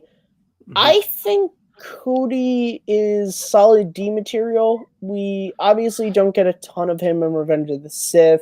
I do like the moment when he's talking to Obi-Wan. He's like, I think you'll be needing this. And then he gets the message, and it just shows how the chip works, that he just immediately is like, open fire. Like, even after joking around with Obi-Wan. I think D, just because even the Clone Wars show, he was always like, whenever there were episodes with him and Rex, he was always the very astute, we're doing this by the book, Rex. This is how we do everything. Like, he was always used as like the annoying older brother or cousin to Rex's like cool badass James Dean clone. Yeah. Permison, where would you put Cody? Has a few lines in certain movie or two here and there. Other than that, I haven't seen enough of the Clone Wars to really give a full-on fair assessment. But with that being said, yeah, he's fine where he is. I don't care. I agree with the consensus, whatever it may be. And Payne, are you happy with Cody being there? Yeah, he's fine there. I mean, I was gonna mirror almost everything Kern said as well, especially how he's a by the book one. He's a stickler for the rules. So when you take that information, those character snippets from the Clone Wars, and then you bring them in to Revenge of the Sith, the moment Order 66 happens, it's very much not just a chip, but also it also says something to his personality too, because he follows orders down and everything by the book. So once that chip does activate, you can almost see in your mind how Cody is one of the easiest of the clones to completely switch over, while in the season 7, Rex had a more harder time fighting it. Yeah. Yeah. That's a great point. Yeah, and like I personally would put Cody in the Eula sucks tier, but like, Okay, I see. I was like, what? And I was like, cross promoting. Okay, I see. but no, it's like I'm not gonna lie. The only stuff I know about Cody is what I've seen in the movies. Like, I've seen a few episodes here and there of the Clone Wars. I really should get into actually watching it all to the end, but yeah, this next one might be might be easy for me. It's Shmi. I'll probably put her sort of an F tier below Jar Jar. Matt, where'd you put Shmi? I was gonna go there too, because without her, we don't give birth to the Chosen One. She also leads to one of my favorite scenes out of the entire saga, which is when Anakin goes to find her at the Tusken Raider camp. It's one of my favorite scenes. I also like her appearance in Clone Wars when she visits Anakin as sort of a vision on Mortis. And also leads to one of my favorite Sam Witwer stories. If you've never heard it, it's a great story. I don't want to take what's already a long thing and make it longer, but go look it up. It's a great story. But yeah, I think F. I think she's definitely above a G. Her importance to the saga puts her above a G. Permission mood, you push me. Yeah, I agree with I haven't seen some of the other materials that she's been featured in, but yeah, I agree with what you said, Kearns. Yeah, put her in the F list. It's fine with me. And Payne, where'd you push me? I'd adjust her position on the F list, honestly. I'd actually put her above the Masters, honestly, because it's not just her importance, but also in episode 1, the mother-son relationship. Like that moment between Anakin and Shmi to where her son's freed, he's about to go off to a life that he's not ready for, and as a mom, she has to do one of the toughest things in her life and tell him back. Yeah. Don't look back. I love that scene. And even then, with her, because of the strong bond between the two of them, you start to it shows a lot into Anakin as a character and his personality too. To why we touch back on that in episode 2. Go ahead. It's their connection that is the reason why Anakin has problems with letting go, because he at first had to let go of his mother when he left Tatooine, and then when he lost her. I mean, that's a lot of what leads Anakin to why he goes down the path of the dark side, is because his relationship with his mother was so strong, which obviously because she talks about their and it also father his relationship with Padme. Yeah, it's Are you an angel? Yeah, I heard the Deep Space Pilots talk about them. Creatures in the universe. They live on the moons of Iago, I think. I mean, talk about weird pickup lines from a 6-year-old. He like was 9-year-old 10. Leave him alone. 9, I believe. 9. That's Oh, what I'm 9. saying. Like a 9 to a 17-year-old. It's like, dude, that's weird. She was 14. I thought she was statutory rape. It was not. She was somewhere 14 because no, she's 14. I thought she was like in her mid to late teens. I'm like, isn't it weird for like a 9-year-old to be hitting on an 18-year-old? That's just weird. But then it would have been even weirder. I'm sorry. When he's 17 and then she's near her 30s. Time out. Might be weird, but let's just be honest. Your guys, Anakin scored. He got her. He got her later on. I mean, he had to wait 10 years, which is more appropriate than waiting at 9. No offense, he wore her down. That's not like he got her. He wore her down. We're not gonna have this fight about them. And then he waited 10 years to do it. Yeah. But anyway, I have no idea who this is. Poggle the Lesser. Poggle the Lesser. Okay. Pretty much. Head of the Geonosians. Yeah. One of my favorite Star Wars action figures growing up was Poggle. But anyway, Paid, where would you put Poggle the Lesser?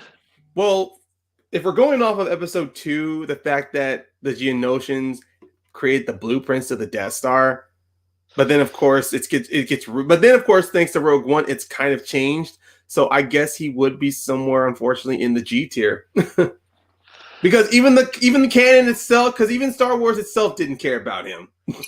I'm probably good. I would put him in G tier 2, probably just there. Matt, where'd you put Poggle? G tier. He's important. Obviously, he's the leader of the Geonosians. He's the one that makes all the deals with Dooku and Sidious, but he's kind of just a figurehead at the end of the day. He's like Newt Gunray. He's exactly like Newt Gunray for the Trade Federation. And he does get killed on Mustafar with them. So yeah, he's there. But if you play the Revenge of the Sith video game, you get to kill him. You get to kill them all. But right. Where would you put Poggle? Yeah, he's fine where he is on the G list. Let's next character, please. Next up Captain is Tarple. That one. Oh, the guy from the Gungan Army. Not right? again, Jaja. You saw him big doo-doo this time. Yeah, I mean, as much like not quit with his quoting. Oh. This coming from the quote in the family. Yeah, I was gonna say the same thing, Malcolm. Same thing. He's trying to be the new quote master, but he can't. Not trying. I think succeeding is the word I would use. But anyway, as much as I love the Gungans, I'm going to put him here. He didn't really do much. By the way, Malcolm, I agree with you. Yeah, I really like Captain Tarple. I like his relationship with Jar Jar and Phantom Menace. He was short. He was lowballed very hard, especially when Jar Jar was made a general. He had no choice but to listen to him. So unfortunately, I give him a G. he got the shorter. What is the plan, General Jar Jar? We should think of something. Give up. Oh. And then he made the boomer. Misa no have the boomer. Yeah, talk about getting demoted. But Well, no, next he up, was always a captain. It's just that Jar Jar was given the higher rank because of the peace treaty he made. Bombad General. General. Oh. but Let's- next up, we've got Captain Typho, played by Jay Lagaya. Captain Typho. Matt, where would you put Captain Typho? G. He's I like him for his little bits in the prequels and in Clone Wars, but even in Clone Wars, like he's great in the Blue Shadow Virus episodes, but he never got any badass like. He gets the really badass moment when he friends the droid, but he doesn't get like any cool fight scenes or anything. They never gave that to him. The sad thing is when George Lucas talked about this live action series, he said that Captain Typho was going to be one of the characters in that, and it's sad we never got to see that because maybe he would have been higher if that show had happened when Lucas was thinking of it. But yeah, he's G. Just move this along. Does anyone disagree with that there? No, yeah, he was lowballed. I mean, I thought in episode 2, I mean, you do see his usefulness in the beginning of episode 2. He had a feeling that there was going to be danger for Padme, and they set that little decoy step, which, okay. But then afterward, yeah, I mean, he's a security guard, but he's at least one who does his job. So I would kind of put him, but personally for me, I kind of would put him between Dexter and Newt. I guess I was wrong. There isn't any danger.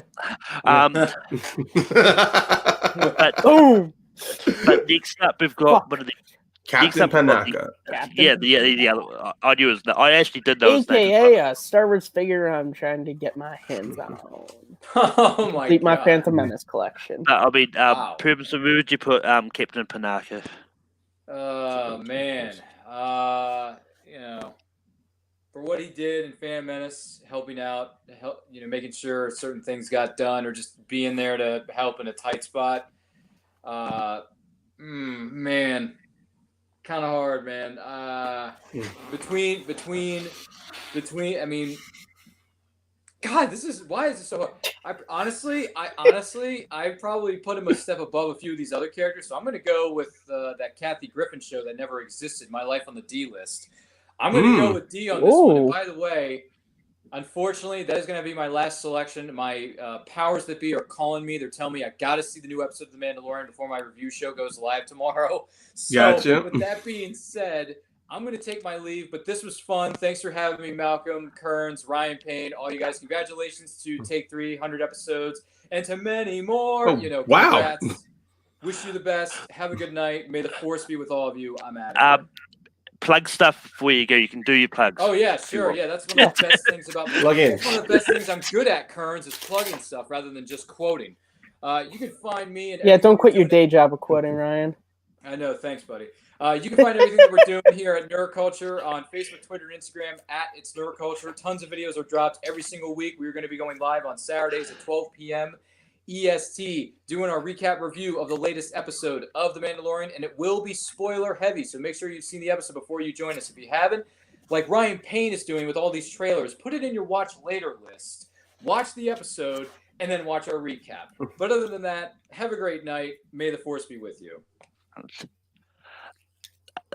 But does anyone disagree with Captain Panaka? I thought people were going to put him lower. I'm happy. I love him, Phantom Menace. I love him. So yeah, I'm totally happy with him. Honestly, rewatching it, he's one of the few people who are the voice of reason when it comes with the insane stuff that Qui-Gon is doing. Like, I like the fact he argues. Don't I go like to him and Tatooine. Qui-Gon sort of butting heads.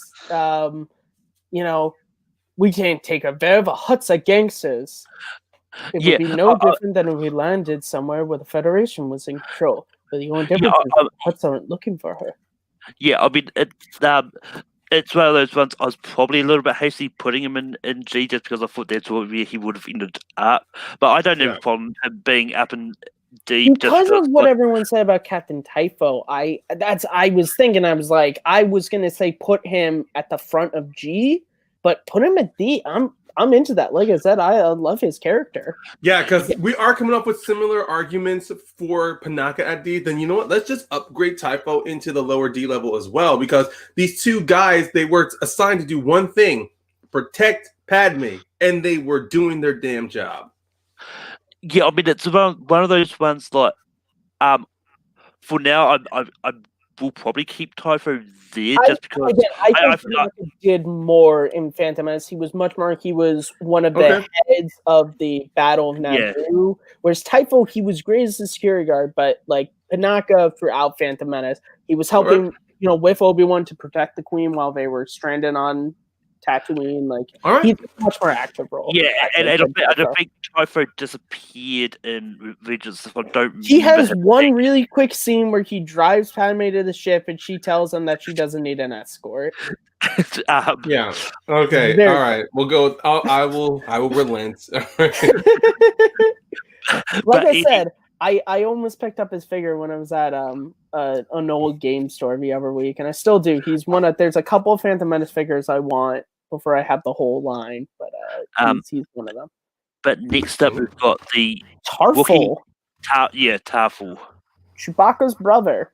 Um, He but is G yeah, tier. his G. He helps he helps Yoda escape. But he really that's the only thing he does. Besides that, and he's in Clone Wars. He's in those episodes in Clone Wars that Chewbacca pops up in. But he also makes an appearance. He's also a side. He's also a mission in Fallen Order. So like he's still around. I haven't played. I only have a Switch, and they don't have a Switch version, so I haven't been able to play it. But Ryan, where would you go with Tarful? Yeah, I think he's okay there at G. He was just there. It's just another Wookiee. I mean, he later on he is made important, like Matt had said, through Clone Wars. I mean, he's not a key character in Fallen Order, but he is at least someone from the Star Wars film franchise that makes an appearance here, to where his role is kind of made of important in that series, at least when it comes to Kashyyyk. But next up, we've got Watto. And Watto, I'm actually inclined to say just there. I actually like him in the prequels. Like he doesn't like Jar Jar. He doesn't really do a lot in Clones and Sith. But he's not in Sith at all. He's in Clones. Yeah, I mean, I think ultimately he's a solid character, and I think he's definitely one of the better ones in the prequels. Matt, we're about to do go with Watto. You know what, Malcolm? You got a passion for this. I'm not going to argue. The only thing I would say is do not put him above Jango. Below Jango. But I was gonna say, don't put him above Mace. But that's just. But I'm kidding. No, to be honest. The two episodes in the film franchise, I mean, despite what people are going to say about his appearance, though, he's a big character. Yeah, Phantom Menace, he's huge. Phantom Menace is huge, and then he also plays a big part too in Attack of the Clones. When Anakin goes back, he wants to find his mother. Of course, who's the first person he's going to talk to? Watto. And then of course you see him. The fact he tells the Anakin, "I helped to freed her and married her. Can you beat that?"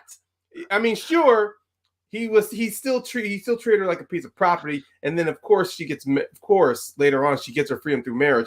But even then, at the same time, Watto was still like who he was as a character, so he's important, especially at least someone in Anakin's line. And from I've heard in certain novels, especially from I can't think of comics or certain novels regarding Darth Vader, he does go back to Tatooine and he does encounter Watto again. So I will give him a C. Yeah. See, there's an old comic that's not. That's Legends, Old Wounds, where you find out that Darth Maul actually kills Watto when he tells him where Valar's homestead is. Oh my god. You just see his severed head from his body. But anyway, next up we've got Boss Nass. I was refraining from that. F. I would say F tier. I would say F. Because he's very important to Phantom Menace. But that's it. He doesn't play a role.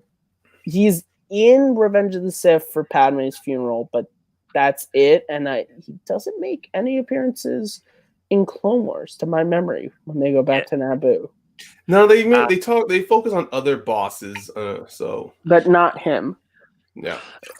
He's played by Ryan the Hawkman King from Flash Gordon, though. That's who does his voice. Ryan, whereabouts would you put Boss? I think he's fine right there. He is perfectly fine right there. Yeah, I agree. It's like he's definitely one of those ones which is there but doesn't really do a lot. Next up is Sabe. yeah, I Played knew by it was Keira Knightley. I mean, unless anyone disagrees, I'm just going to put them there. Like she doesn't really. She serves her purpose as a decoy, and Yeah, I was gonna say the same thing. Yeah, she has one good moment to where she distracts Newt and Haku in the palace. Other than that, she's doing her job. This one's a decoy. Your occupation here is ended. Pew. Yeah, it's a great moment. It's really hard to tell in the picture, but I'm pretty sure that's Sebulba. Yeah, Sebulba. Yeah. Why? Whereabouts would you put Sebulba? Okay, Sebulba, for him being the antagonist, at least the rival to Anakin. I mean, he's there to do his job. I put him in G as well. Yeah, I would also no put him arguments. He serves his purpose for the pod. Not that high. Not that high. Not that high. Ooh. He serves his purpose for the pod racing, and that's about it. That's about it. Chancellor Valorum. Valorum. As a G tier as well. Yeah. I mean, I put him a little higher than Sebulba because he's the one who dispatches Qui-Gon and Obi-Wan to deal with the Trade Federation, which leads to everything else that happens. He's also played by General Zod, which is pretty sweet. But also at the same time, that scene in the courtroom, in the Senate room, it's obviously it's Palpatine that's really playing the strings to where he's manipulating at Amidala to where he's giving his own counsel to what's happening. Like, this is the point where the Chancellor's strength has faded and the Senators now take over. I'm like, what? You don't know what the hell's going on. He really does play Padme to really take Valorum, and it's like, who knows if Valorum was still in power, what could have happened. And I do love that moment when she calls for the vote of no confidence here. You just see him sit down. He just has this great moment where it's just he's defeated. Like, he's heartbroken and shocked. He's like, I thought I was doing the right stuff. He was trying to play fair when the Trade Federation representatives were like, he's like, would you defer your motion to allow a validity to be sent on this? He's trying to be a good leader of the Senate, and he just gets he gets played by Palpatine. He should have been like, no. But yeah, I'm pretty sure this next one is the Castanew, the librarian. Castanew, she's a G, unfortunately. Yeah, she has a really nice episode in the Clone Wars season 2 premiere, and she has a good story in the comics. But when it comes with it, she's just there for if it's not in the records, it doesn't exist. She's also the character that, according to the video game at least, which is not canon, she's the first to stand up to Anakin when he shows up at the temple. But this next one is most definitely a G. Who the fuck is that anyway? I think there's like one team. Hey, if he corners, I don't like the fact he corners Princess Leia, traps her, and this is like, admit you like me. Admit you like me. You are an automatic G. He's so the next three, they're my S tier. Yeah, they're my S tier. I mean, I agree. There's a low S for me, but the other two are on the top. Also, one thing I did realize, they actually do have double. Yeah, I know. I saw that they have double Han and Anakin. You have double 3PO as well. You have double 3PO. Really? Yeah. Oh, yeah, because there's naked 3PO, and then there's the gold 3PO that we just saw. God damn. Yeah. Who made this tier list? And yet they still only had the child Boba Fett picture. I'm pretty sure we're gonna have the adult Boba Fett on here if we find him. Anyway, personally, I would put Luke at the front of the S tier. That's just me. And then going by my rankings, it'd be Han next. But I'm fine keeping it at third because I know Ryan said he was near the bottom. Well, no, not bomb. I'd say he's a low S. Low still S. at the That's top. what I meant. Yeah, low S. But Leia, I'd say a little higher because because in A New Hope, she's put through the ringer, and Sure, she still holds true protecting the rebellion. And even when they escape, she's even smart enough to realize, oh, we didn't escape; they let us go. Like she's not an idiot. Like They're her tracking insult. us. Not this ship, sister. Yeah, that's Easy. one thing. With, You call that easy? God, I love them in A New you're Hope. still keeping that. You so What I'm going to do is for the double ups. okay. I'm just not going to bother with them. Yeah, because there's the other Boba Fett right there, the armor Boba is it? Fett. Oh my god, yeah, that's right. Yeah. Yeah, with the what? double ups, just leave them. Just it's so dumb. I'll go put That's okay. But look, like Now Vader. I mean, Vader. Vader. I will treat separately. We want to treat him as a separate character. I don't know. Yeah, he is separate. Yeah, Anakin no, I'm saying I think Skywalker. he's separate too. So Anakin Skywalker was weak, so I destroyed him. But for me, Vader is definitely yes. Yeah, he is.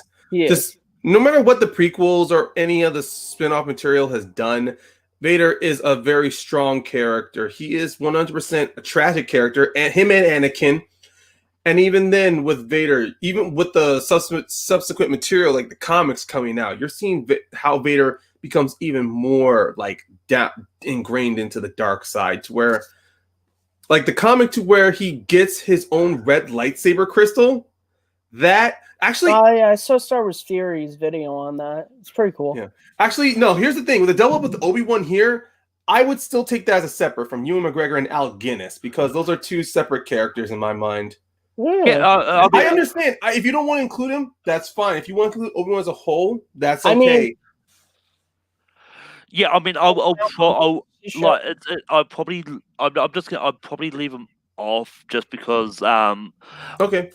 I do like Obi-Wan is one of those ones that I do consider its own. I mean, look, I'll be honest. I prefer Al Guinness's portrayal over Ewan McGregor's. I'm gonna be honest about that, but I love Ewan McGregor though. But that's I mean, this is one. If we're talking on acting performances, then I would have them. But as acting. Yeah, we're doing characters. Vader and Anakin are different characters. Like, yes, Anakin becomes Vader, but when he becomes Vader, he's anything that was character. His own is gone. Yeah, he says,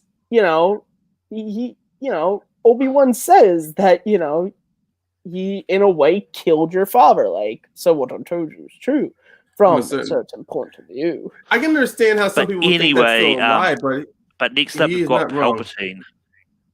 Well, no, we already have Palpatine on the list. We do? Yeah, we got him. Move up. Here. Yeah, he's right there. Yeah, we already got him. We just have the Phantom Menace picture. He's pretty much still the same guy. I mean, he's the same person. Well, that's the thing. That's why I thought. That's why I thought we hadn't already. I actually love him in Phantom Menace. I love him, and I love this story Ian McDiarmid tells when he met with George Lucas about Phantom Menace. He's like, well, these two characters. One's like this dark, evil, like in the shadows person, and then there's Senator Palpatine. He's like, oh, I would love to play that other guy, and they read the script and he realizes he's playing both of them. Yeah. But this next one is a bit of a trap because it's Admiral Akbar. It's a trap. But Matt, where would you put Akbar? I put him in F personally. He's very important to Return of the Jedi, obviously with the attack and the execution of the attack on the second Death Star. And also, it's not canon anymore, but he's a pretty important character in the Glove of Darth Vader book series or the Jedi Prince book series that I read growing up, and I still love those books, so I put him in F. I mean, for me, I would put him in D. I wouldn't fight you. Yeah. I will not fight logic on that magnitude. But whereabouts would you put Akbar, Ryan? Yeah, I was gonna say D as well.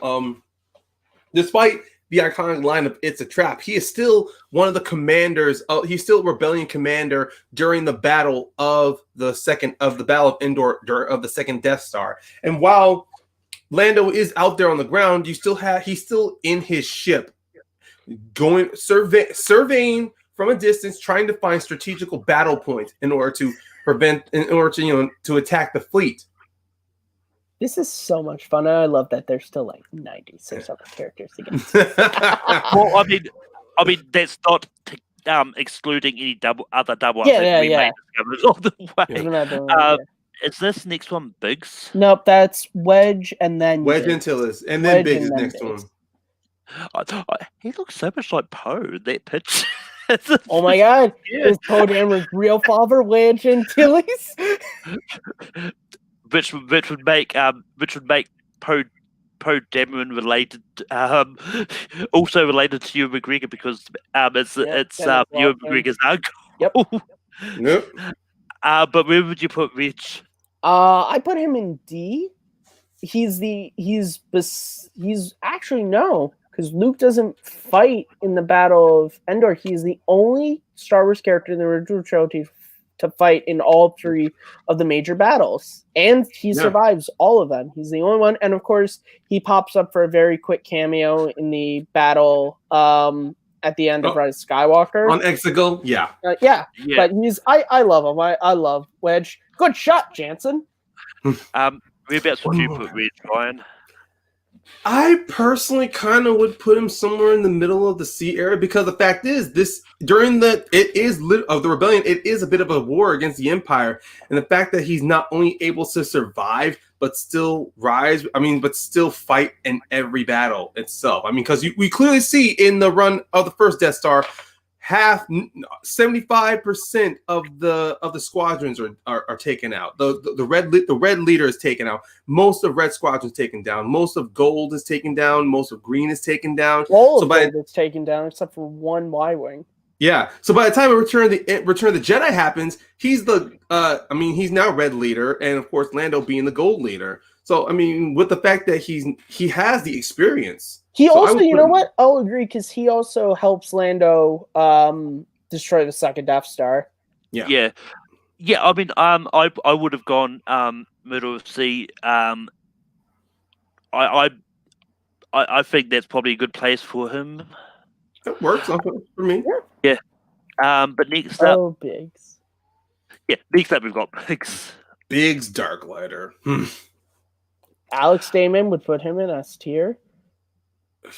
But this ties the Luke. I think he's good in because he's very important in A New Hope, especially if you've seen the deleted scenes on Tashi Station or read book adaptation. His relationship to Luke and everything is very important. He's the one who lets Luke know that he's running away from the Academy to join the rebellion, and that's sort of the thing that. For Luke, losing that was his last friend, and to lose him, that's what sort of sets him on that thing of he feels like he's alone and seeking adventure, which of course then he finds, and of course it's very sad that he meets back with his friend. You know, it's so sad when you watch. Actually, that exchange between the two of them is very great too, because with Luke's, even without that deleted scene, Luke's journey from the start, he's alone. But then he loses his aunt and uncle. He loses family, and then throughout this entire journey, the man who he considered as a father figure is killed in Obi-Wan. And then the moment he feels so alone, he sees someone from his past. You see that light that the betrayal Mark Hamill does. What are you doing here? And I hate it's so tough. So I mostly watch 4K 77 is the version of Star Wars I watch, which is the original, so you don't get this scene. But it's so hard to watch when he's talking to Biggs and he's like, well, you tell me all about it when you get back. And you're like, oh God, he never gets to tell him. But why a bit? I mean, I would probably put him like. Oh, go ahead. Yeah, I was about to say I would put him just above Jar Jar Binks. I think the Jedi Masters to get a lot more than he does. Yeah. But next up we've got Malbus.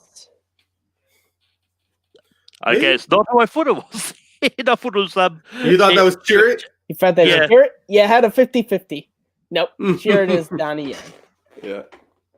But whereabouts would you put him at? maybe somewhere between C and D. Yeah, I I put him more on D. He does have a lot of stuff with Chirrut. He's very important to all the stuff in Rogue One. Yeah, I put him right below Panaka. Yeah. Also, the back and forth between Chirrut and him is fantastic. I mean, You almost shot me. You're welcome. And then the back and forth they have on each other too, like on Ia. I mean, this is gonna probably bring more into what we're gonna talk about with Chirrut, but Chirrut looks at him towards advice, or at least for confirmation. Like, does he look like a killer? And it's like, maybe. No. But next up we've got BB-8, who I would actually put just above, just there. You. Matt, where would you put BB-8? I think he's up there. Oh, I'm sorry, Matt, not me. Look, I'm not the biggest fan of these films. I'm deferring to both of you, but do not put him above R2D2. You scruffy looking nerve. I have to, unfortunately, with I will BB-8. concede and let you put him above Qui-Gon, which is very hard for me to do, but not above R2. No. Do not go and get your BB-8. Oh. I thought you were putting your camp. Where's my R2s? You know what? Just look at him. Look at him. But this is always the thing with my webcam. With our BB-8, he was punched up too much by the sequel trilogy. I believe he had a great personality from what we got from him in Force Awakens. But in Force Awakens, the Last Jedi gave him a great personality. Of course, Rise of Skywalker, he got demoted a little bit, but still, I don't see him that important. No, it's not regard of importance. I just think for me that there wasn't enough time for me to warm up to BB-8, so I would still say A tier, but not too much above R2 because R2 he had. Other than the human, because BB-8 mainly had Poe and the humans, R2 at least had another droid like C-3PO, so you get an idea how droids communicate with each other. Yeah, there wasn't a lot between him and Devo in Rise of Skywalker to where you could get that camaraderie. No, not going with that. No, but I'm pretty much saying, but with R2 and C-3PO, we had an idea of droid relationships, like not like how we view relations, but pretty much relations amongst droids, how they communicate with each other, how they treat each other. We got an idea of a sense of community, an idea from those two, from R2 and C-3PO together. BB-8, unfortunately, he's like a domestic. He's pretty much like a puppy that gets a master and is loyal to that one master. You know, if I'm comparing this to like a dog, that BB-8 is kind of like the dog you want to take home. R2 is kind of like a dog that you want to still keep with its family, with its pack. So for it to develop a personality and social constructs. I'm getting very technical with this. But yeah, next up, we've got, and I'm going to group these together because to me they're going to go to the same place as Uncle Owen and Aunt Beru. That's not Uncle Owen. That's Woody Harrelson from Solo. Yes, it is. I did not say that. Dare you? But since Uncle Owen and Aunt Beru will be grouped together, where would I don't think so. I think Uncle Owen would be a little bit above Aunt Beru. Really? Well, we're going into anyway. We'll get to them when we get to them. Yeah. This isn't Uncle Owen. His name is escaping me, and now I'm really annoyed. So. Oh my God! Hold on. Jesus Christ! It's just I see his picture. I'm pulling it up just because I need to. Beckett. Yeah, Tobias Beckett. Tobias Beckett. Yeah. But where would you put Tobias Beckett? Well, sort of a mentor figure. Honestly, I think for Tobias Beckett, he's kind of a good representation of a scoundrel, or at least a survivor. I mean, sure, he dies obviously in Solo, but still, with Beckett, you learn from him that he gives Han the best advice he's ever going to give him. Like, don't trust anyone. You want my advice? Believe everyone will betray you, and you will never be unhappy. Or disappointed. Disappointed, that's, yeah. Yeah. Or, I like to be the only guy in the room with the blaster. Yeah. But yeah, whereabouts would you place Beckett? In that one film alone, yeah, he's B tier because he gives off so much. I mean, Yeah, No. I mean, I'm saying I'll probably put him above Dooku. But Matt, where would you put Beckett? I think he's good at B. I think a lot of great stuff with him and his crew, and Mal, I believe, is Fandy Noon's character's name. And I also, like I said, he's Han's mentor, and which is really interesting when you watch Solo and then you watch the original trilogy, like you see a lot of who Beckett does influence who Han becomes. And that whole notion of like only think about yourself and all that is kind of who we get in A New Hope. But of course, that's the difference we see between Beckett and Han is Beckett always held on to that, whereas Han let it go and wasn't as selfish. And that's why Han was who he was. But yeah, I think he's solid top B tier. But anyway, unless I've got this wrong, that is Emperor. That is Emperor. And it's one of those ones like I would say just here above Jar Jar, like, and what we get to know of her in A New Hope and by extension, Phantom Menace.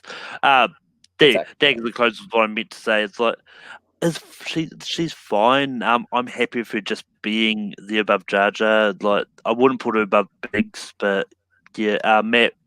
I think she's good there. Agreed.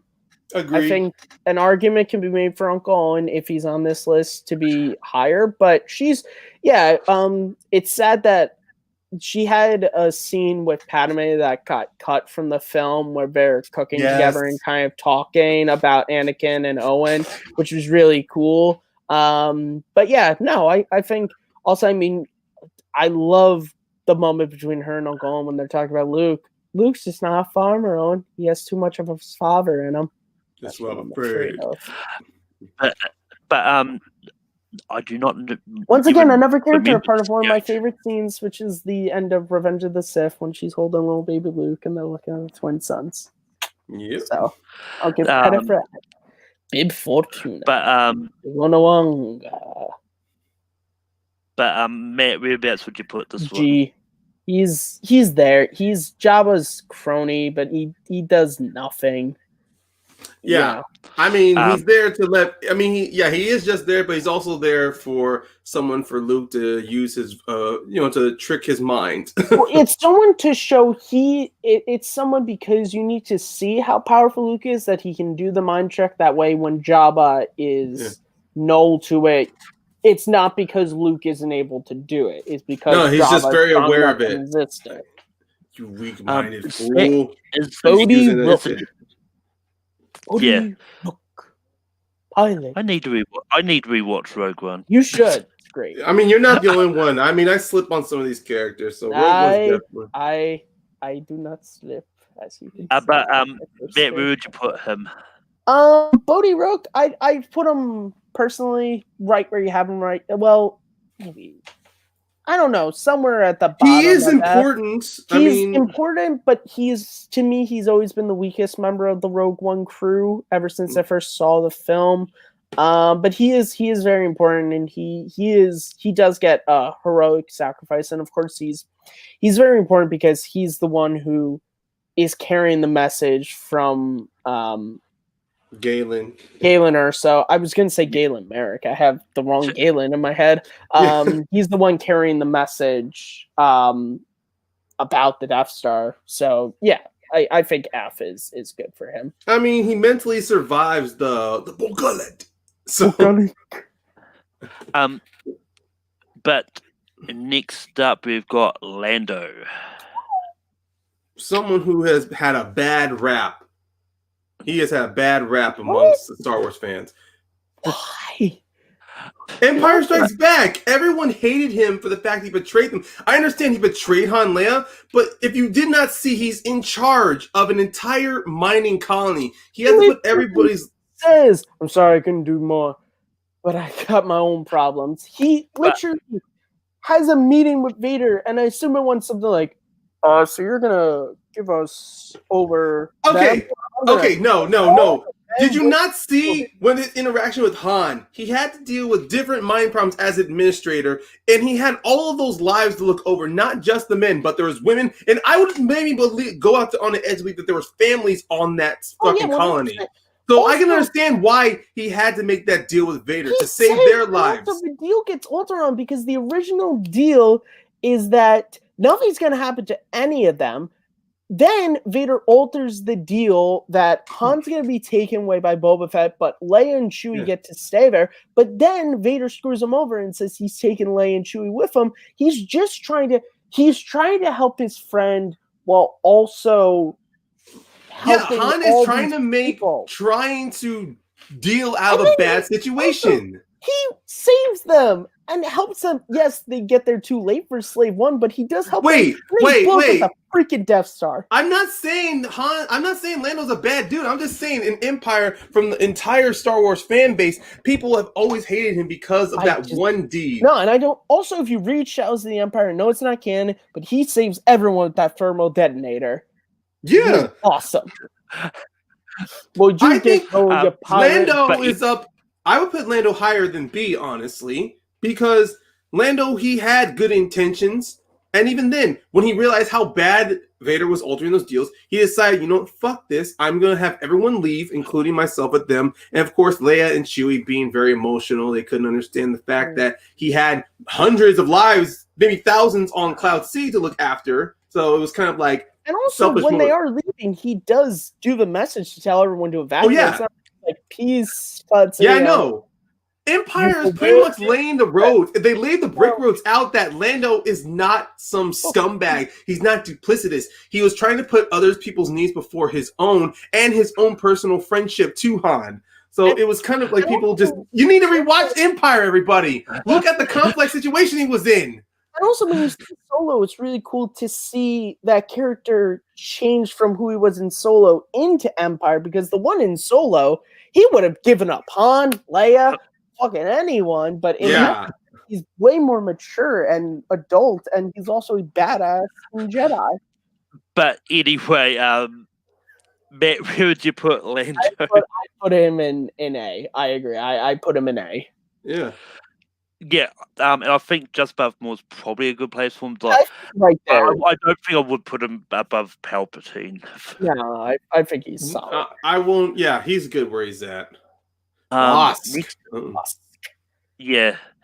I mean, personally, I'd put him maybe there. I mean, he's just a one-off appearance, honestly. He has no impact, so it's a good spot. Include his scene from the Robot Chicken special when he's in the tuxedo, because he's S tier, man. I mean, if we're including scenes from like parodies, Jar Jar would be up a lot higher than he should be. Wow.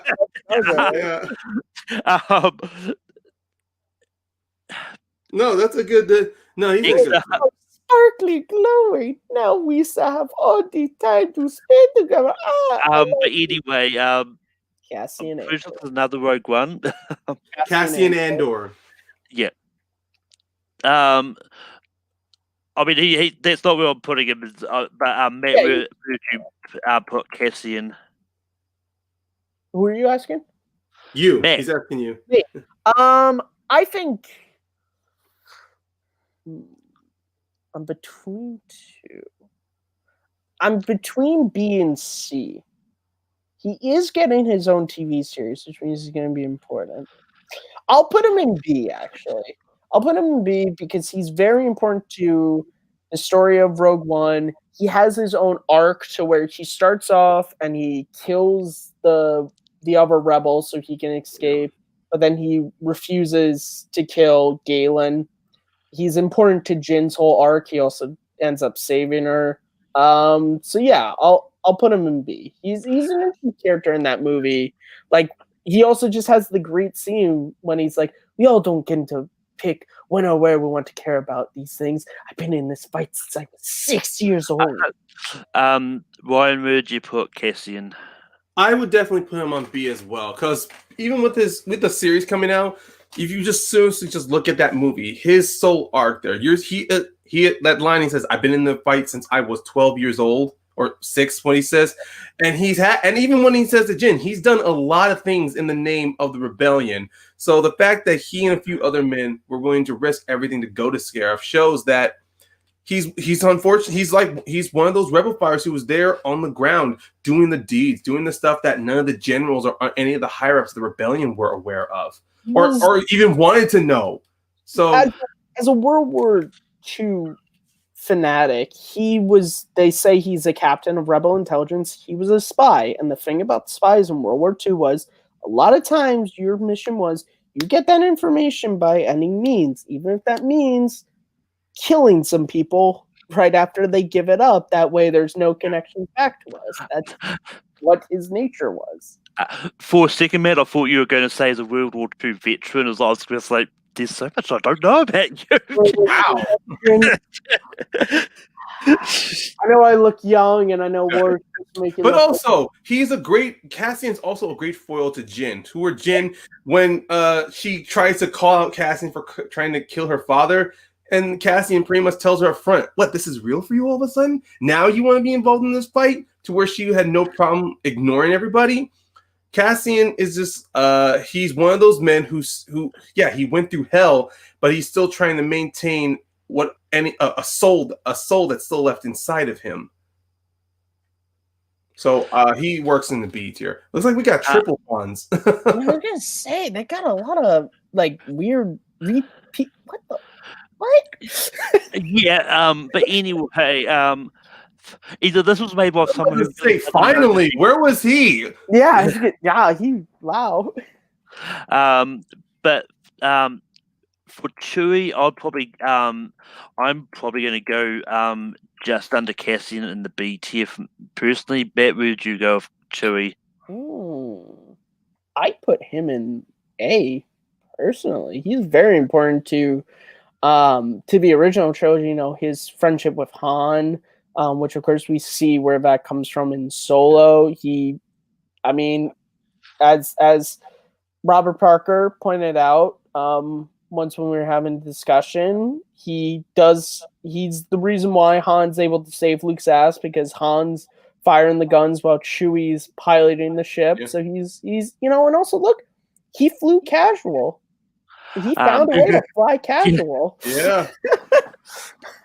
But Ryan, whereabouts would you go with Chewie? If top A tier, honestly, Chewie. He's not just a great partner for Han. He's also not just strong muscle, but he's a strong example of the Wookiees. Especially in Solo. I mean, look, as much I was not inclined to Solo, but on rewatch, I do see some of the good character choices they made there, especially the growing friendship between him and Han, to where it's a bit antagonist at first, but then it's like they're begrudgingly together. And then it's not until on Kessel, Han helps Chewie with another fellow Wookiee, and then Chewie feels bound, or at least inclined, or just feels honor bound to help Han. So you do see that. Lets him go. Han's like, he does. Save them. Like, he's like, you don't have to come back for me, but Chewie decides to. Yeah, Chewie shows like he has choice. It's not like out in certain video games or certain other mediums to where if you help out with Wookiees will swear a life debt to you. No, at least with Solo, it shows that Chewbacca chose to help to stay with Han. If any life debt he was supposed to have, Han swept away when they were on Corellia. Or Kessel. I'm sorry. But next up, we've got Chert Emery. Ryan, where'd you put Chert? Oh, Chewett, I would definitely put him in a C tier. For me, I think he's a B guy. But if going off of just his one movie, he was that nice regular character who still had spiritual ties to the Force, even though he's not Force sensitive. But him being blind, him having this complete devout faith in the Force, to where, of course, we had that best line, "I am one with the Force is one with me." And I love how it's not just used as a chant. He just says it whenever it's certain ways. He uses it in the prison cell to help him calm down. He uses that to also uses that to focus up. And then that final moment to where he feels like he finds a purpose, he is chanting that. Every step he takes is a leap of faith after the next. So with Chewett, especially during that time with the Empire, I think Chewett, he's definitely a great character. I would put in C tier. Almost high. I actually put him higher than Mace Windu. But Matt, whereabouts would you put Chewett? I think C is good for him. I think it's solid. He has one of the funniest moments in Rogue One when they're putting the bags on there. Are you kidding me? I'm blind. Yes. Yeah, and he's dying at the end. So when he takes out all the stormtroopers. Oh, I'm sorry. Yeah, I think he's solid C. But next up we've got Cato Connix. Yep. Yeah. And I'm just gonna go. I mean, actually, no. I'll probably put her just above Jar Jar. Actually, Honestly, yeah. I like her enough to not want her below Jar Jar, but I can't put it much higher, to be honest. But Matt, whereabouts would you go of her? Well, Billy Lord she's my girl. she's a great So actress. so she be S tier. But for this, I'll be fair and I'll give you F tier. She's very important to Poe's plan. She's one of the ones that joins his little mini rebellion. And then in Rise of Skywalker, she's one of the ground troops in the battle. I think F tier works for her, despite Would you put the love it of the actress. in that or that I would put her above Emperor, but behind Biggs. Because Biggs gets the connection with Luke.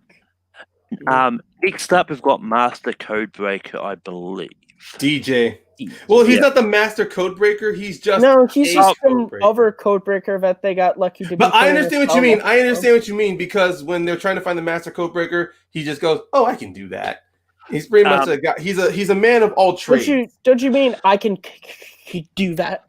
Yeah, I get this. I don't know if anyone disagrees with me, but I'd put him there. Like he does stuff in the movie, he just doesn't do a lot.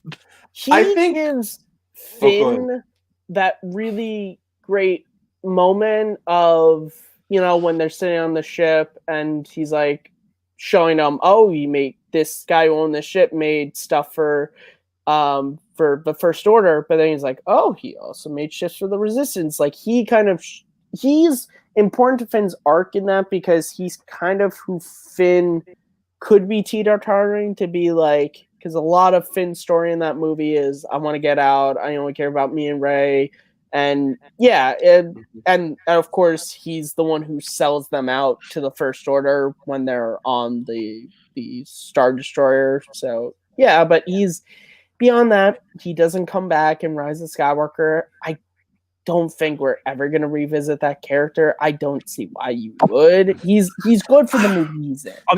He was a good. No, I believe this was mainly a one-off character. I didn't think that this guy was ever going to come back. To me, this character so far, he was a great. He was another scoundrel who should be a reminder to everybody. Just because you meet someone, they're not always going to be trustworthy. And if he's a scoundrel, he's not going to be like Hans, where he's got a good heart. He pretty much says he's only out for himself. That line, live free, don't join. And then even then, he learns. And you also see the fact when Poe and Finn put too much trust in him, they don't try to keep a distance from him. He learns from Poe that about the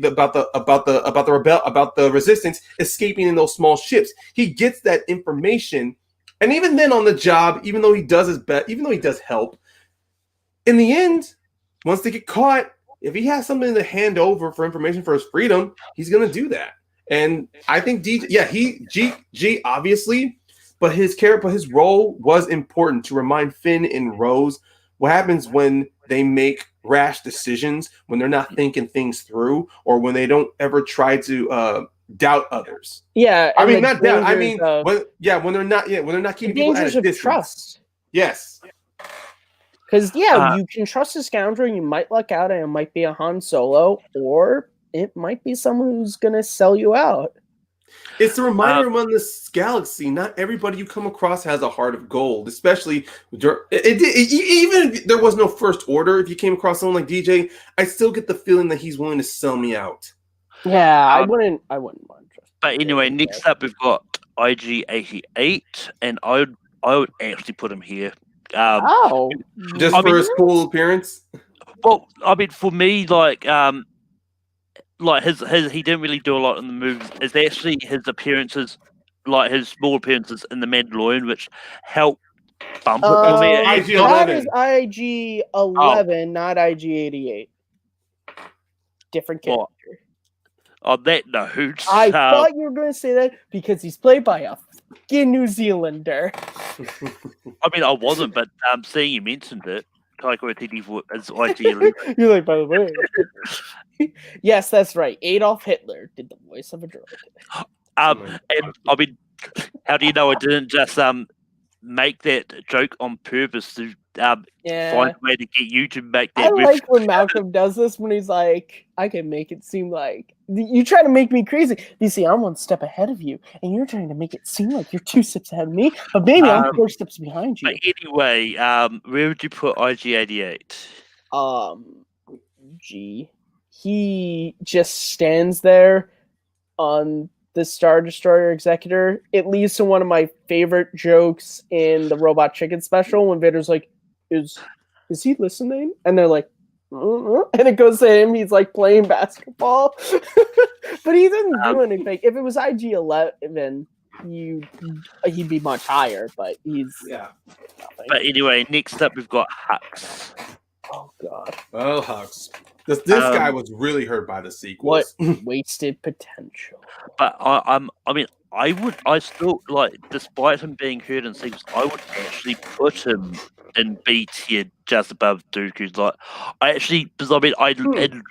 enjoyed him in The Force Awakens, and I didn't hate him in the other 2 sequels. Well, I don't think it's personally hating him. It's just the fact his character is completely whittled down. Yeah, because in the Force Awakens, he is in charge. He is like the military commander of the First Order. He's on equal par of Kylo Ren when it comes to command.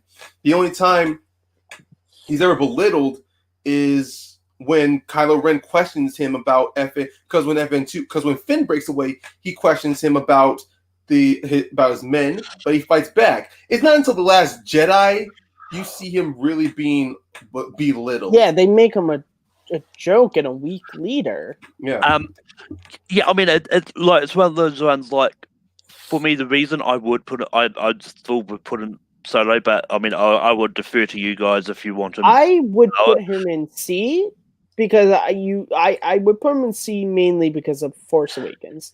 Because I think in Force Awakens he is a competent military leader. He definitely has the throwbacks to a SSR, leader or a Nazi when he's making the speech. But yeah, Last Jedi really from his first scene, which is a great moment for Poe, but a terrible moment for him. Yeah. I bump him down to C personally, but if you want to keep it at B, since you like him, I'll. Well, what about that? What I was about to finish off saying is the reason I do have him that little bit higher is because, like, for me, the Rise of Skywalker, he wasn't used that much in Last Jedi. Rise of Skywalker kind of redeemed him a little bit when he turned out to be not on that side too, which could because what I like about that is it's not that he's on the Resistance side; he's on the side that's against Kylo Ren. I did like that. But anyway, Ryan, whereabouts would you put Hux? I mean, if you're going off that logic, then possibly he could be somewhere in the B area, but I would maybe whittle him down somewhere in the B, where he's maybe past Cassian. Depending on how many more characters we get, I think that's a good spot for him right now, since there's only 4 guys in the B tier. Yeah. Yeah, and he could end up in C eventually anyway. So, he also does lead to one of my favorite jokes when it's I think it's him and Poe, and it's like, shoot me in the arm. You gotta make it look like, and he just shoots him. No, it's Finn. And he shoots him in the leg. Yeah. And then it turns out Hux was kind of right because he gets shot in the leg. Guess what? It was a dead giveaway that he's a spy. Yeah. I was worried to go and say you're literally your favorite joke, the your mama jokes. but Oh God, no. Anyway, next up, there was that Last Jedi is pretty much one of the examples of just comedy does not Yeah, maybe comedy needs to be light. is not necessary. Comedy. No, it doesn't need to be can prominent. It doesn't need to be diminish it. prominent, honestly. Yeah. but anyway, next up we've got Holdo. Speaking of comedy, Oh, screw yourself. No. hell. I compare Holdo just like Lando is someone who has she's hated for no damn reason. No reason. She talk about not giving reason. She gives no reason. Her sole reason for not telling Poe anything is that he's demoted, which, by the way, his demotion still makes him the highest ranking officer in the fleet at that moment. But she is a higher ranked officer than Poe. She was in command of a ship before she took over the ability. She was next in line in orders to General Leia. What? And if we're gonna if we're gonna go off of Resistance using military rank status, generals or lieutenants never tell their lower subordinates. Well, I don't mean never, but they won't give away all of their plans to their lower subordinates in case one of them happens to disobey an order, or hell forbid, one of them happens to be a spy. I will admit there are some plot holes regarding her character, but I still think her not telling Poe anything is validated because of Poe's recklessness in the opening. His recklessness saved everyone. If he wasn't, he cost more ships. He cost all they did was disable the dreadnought. That's great. That bought them time to run away. His arrogance wanted to take it down. He wanted to take down that, and because of his arrogance, saved everybody. No, it didn't. Saved everyone. He did not save anybody. He has more blood on his hands in that. We did a lot earlier. He killed more people in The Last Jedi than Holdo did with her secrecy. The problem with her is I'm fine with her, but Poe is breaking, and it gets to a point to where she should have taken him aside and been like, "Look, this is my plan," and then he would have it. And the thing is, it's not before just that. He already because so many of the members of the crew don't believe in this person. Five people joined him on a mutiny. Only 5 people. That is more people than normal. How many people were on the bridge when Poe made his stand? How many people were on that bridge? Okay, there was more than 5 people there. How many people formed immunity against Douglas MacArthur during World War II? 0, because he was a great leader who told people plans. Okay, no, let's not go on history. MacArthur. I'm not talking about history. I'm talking about Star Wars in general. I mean, sure, which takes place a long time ago in a galaxy far, far away, which makes it history.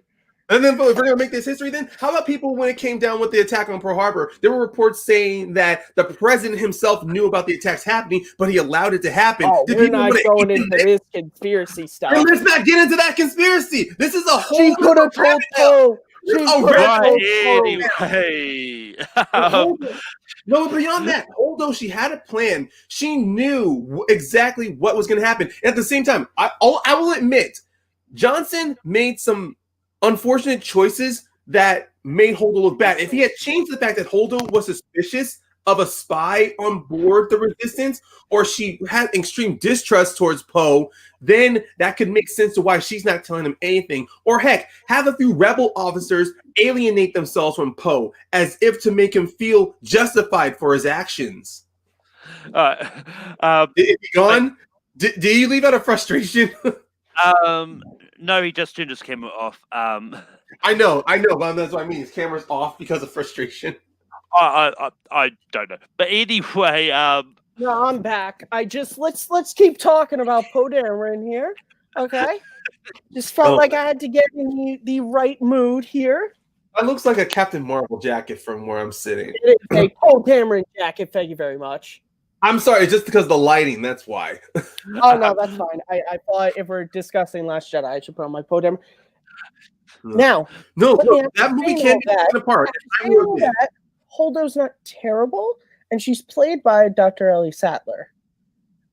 But she could have given Poe just a little bit of knowledge, not all, just a little bit, and a mutiny would not have formed. Poe, But Poe is not the one all be all in my mind. Honestly, Poe, he did a reckless decision that he lost. That he got that got him demoted. I'm not saying it justifies everything. I'm just saying that there could have been some decisions made in this movie that could have justified Poe's attitude or Holdo's attitude towards him. Look, if we're talking about that's really comes down to a writing thing. And Ryan, I want to say, fuck it, that was a great passion. I love it. Oh man, I love that. Man. I never tried to do shouting matches with people. I tried to stay logical, but it's like, sometimes we just need to get that energy out. But anyway, Poe's my boy from the sequel, so I want to raise. I'm sorry. Despite our arguments, I think Holdo should be in the C. That's my mind. C tier. Matt, whereabouts would you put Holdo? We can find the middle. We can find the middle ground. I put her. If you want to find a middle ground, I'd say above Akbar and D. Yeah, I mean it's one of those ones. It's up to you guys. I mean, D's fine, and I like. And one thing about The Last Jedi, that the suicide run that she does on the ship, I think that was a good. I like that shot. I like the build up towards it. I hate in Rise of Skywalker they made a joke out of it.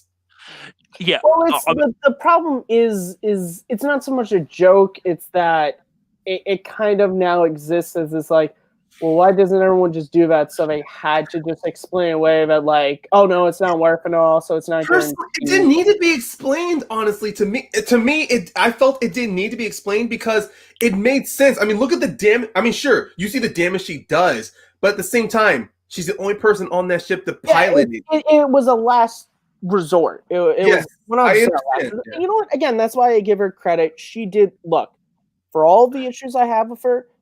As I respect, as a history lover, World War II lover, she was a good captain. I know she's a general, but she's a good captain. She went down with the ship.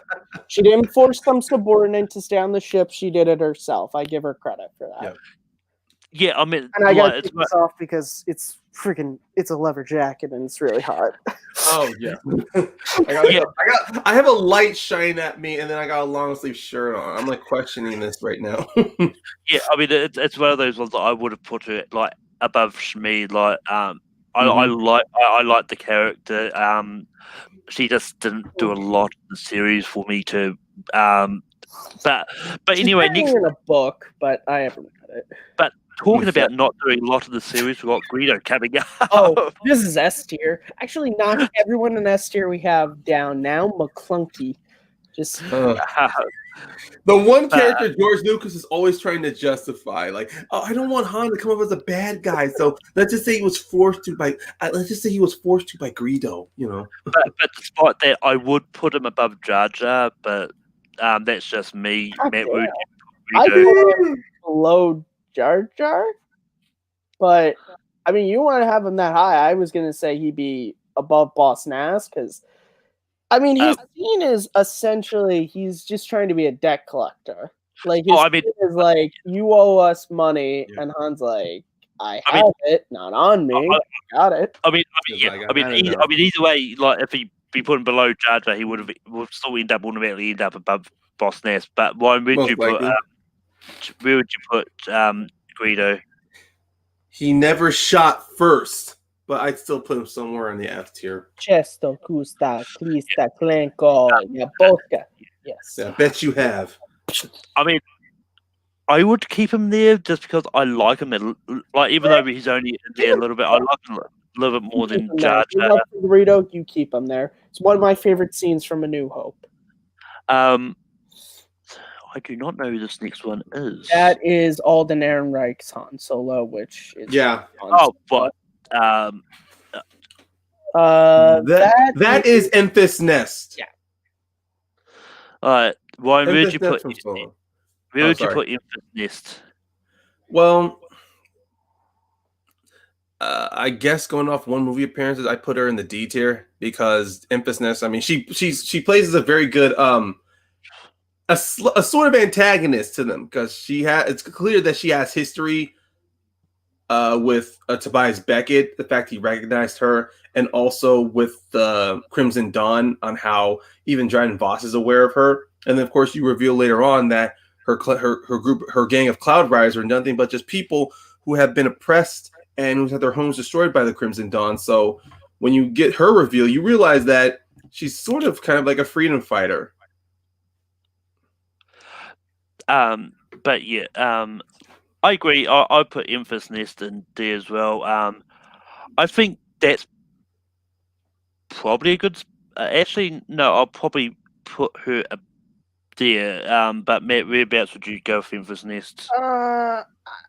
I'm not gonna argue with you. I think D is fine. As far as who she's above or not, I'm not gonna argue with that. It's an interesting character, like Ryan said. I like the fact that there is this sort of history between Beckett's crew and Infant's Nest, that they stop the jobs, and then of course you can learn that she's the second incarnation of this, that her mother was at first, and so you get the sense that this is Crimson Dawn has been doing this to these people for a long time. So yeah. But next up we've got Finn. Matt, I'm going to go to you first on this. I think low B is good. He's certainly a character that I think had an interesting plot started and then just wavered and wavered. Personally, I thought he was going to die in Last Jedi, and I thought that would have been a heroic death, and it seemed like the movie was building up to it, and then it literally sideswerved its way out. I love John Boyega's performance throughout. I also like him in Rise of Skywalker. I know a lot of people don't love that. I love that movie, and I think he's really good in it, and I think I like how his character has now evolved from who he was in the first two to he now is a member of the Resistance. He's a hardened member, and he cares about the Resistance as a whole, not just his one friend.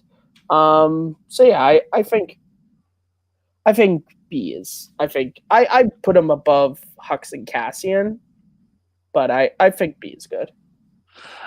Why would you put Finn? Fuck. His whole the treatment of him throughout the entire Disney run, from the marketing, from The Force Awakens to his reduced role in Rise of Skywalker. Look, John Boyega, he came to play, he came to work, he's a professional. So what he did with Finn, he took it and ran with it.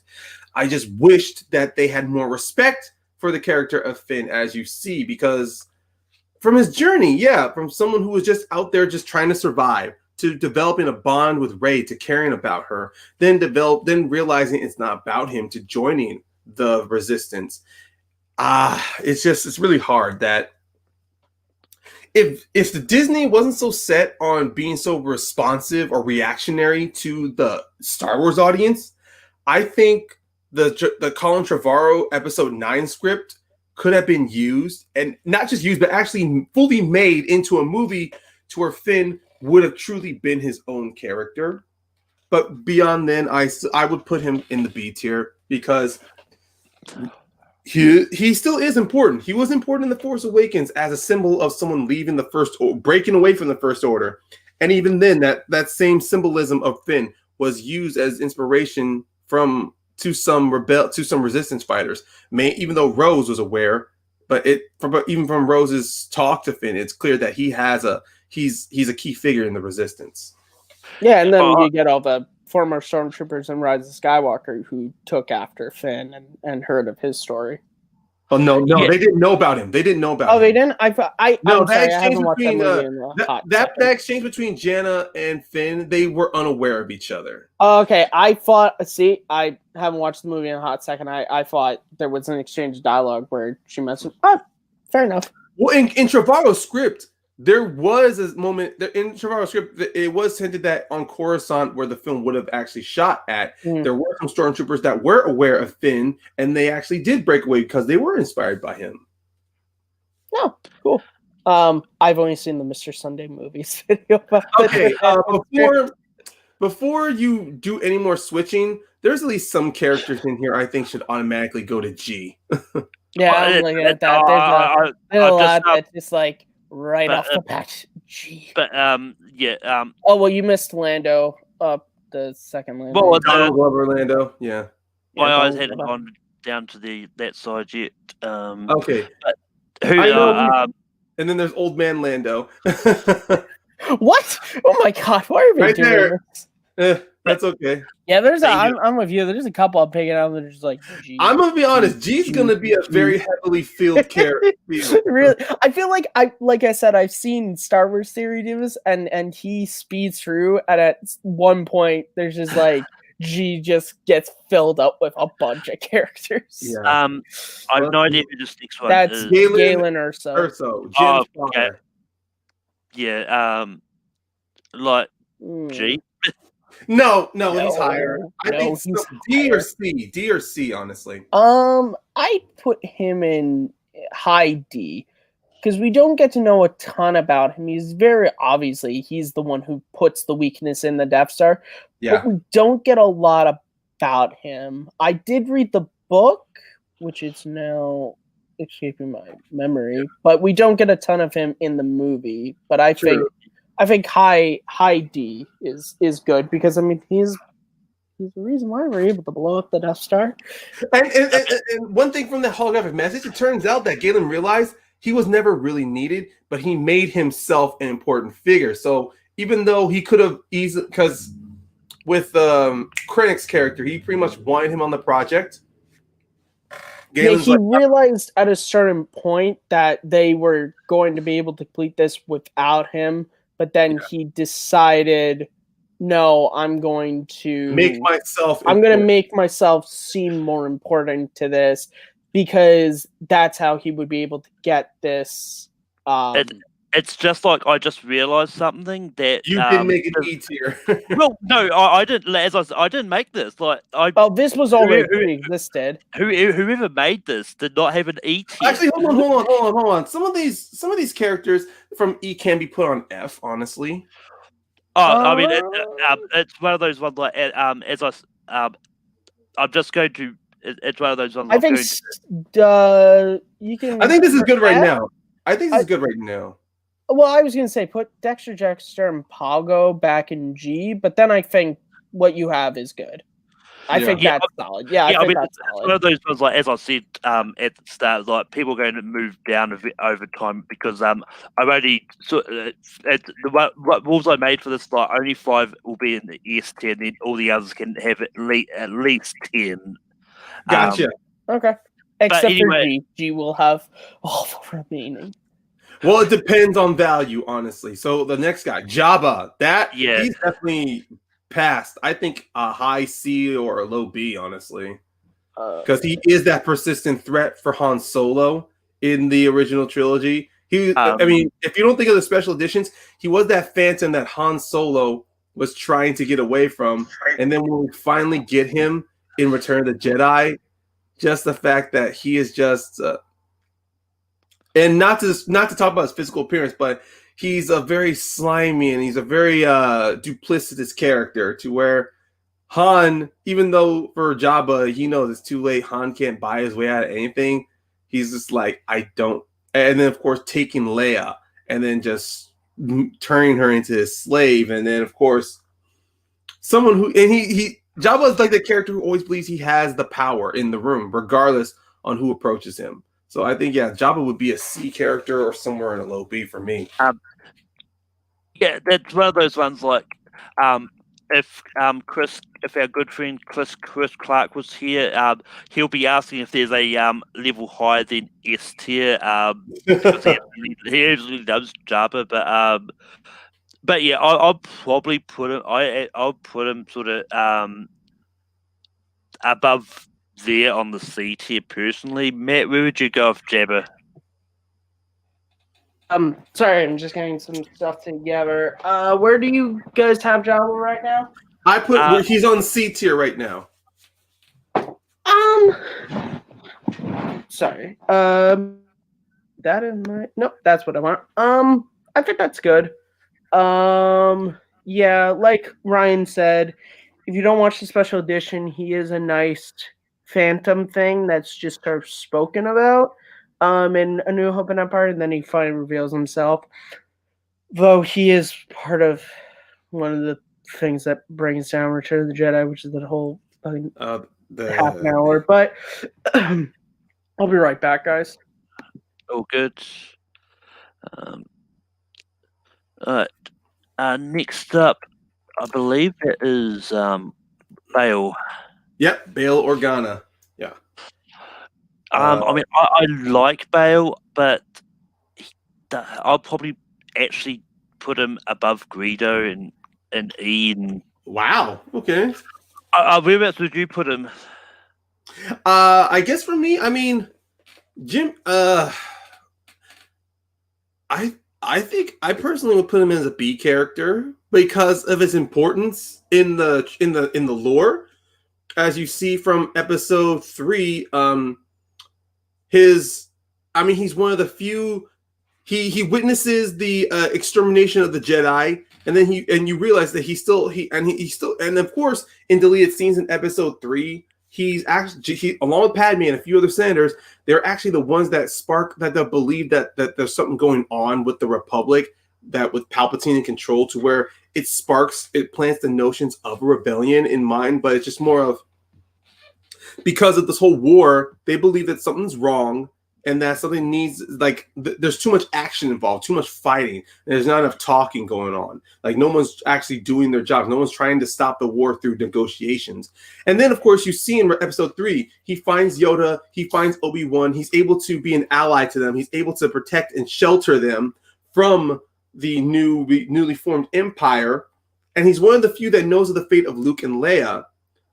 And, of course, with some canon, I don't know about some canon, but I knew in the Force Unleashed game, which was at the time going to be canon, he was one of the founders of the rebellion, and it still shows that he is one of the founders of the rebellion, depending on certain canon. But he's still a very important central figure in my mind, to where sure, his ultimate fate, unfortunately, he goes back to Alderaan, and he's there when it's destroyed by the Death Star. That's the end of his story. I mean, It's open-ended, sort of. I mean, in Rogue One, he says he's going to fly back to Alderaan, but let's just say there could be some story canon that line out there to where he did not go back to Alderaan and stayed in hiding, So, Matt, we've got Bail Organa. I said low B, low E. Ryan wants a low B. Whereabouts would you? I put him in B. I think he's a very important character in the prequels and also in the originals. He kept communications with Obi-Wan Kenobi, which is why when Leia, in Rogue One, him and Mom Mothma are talking, and they're like, "Your Jedi friend." So he's very important to the saga. He's trying to keep the rebellion together in the lead scenes from Revenge of the Sith. He's with Padme, one of the senators who sort of starts this notion of a rebellion. So yeah, they're very important. Yeah. So whereabouts on B would you put him?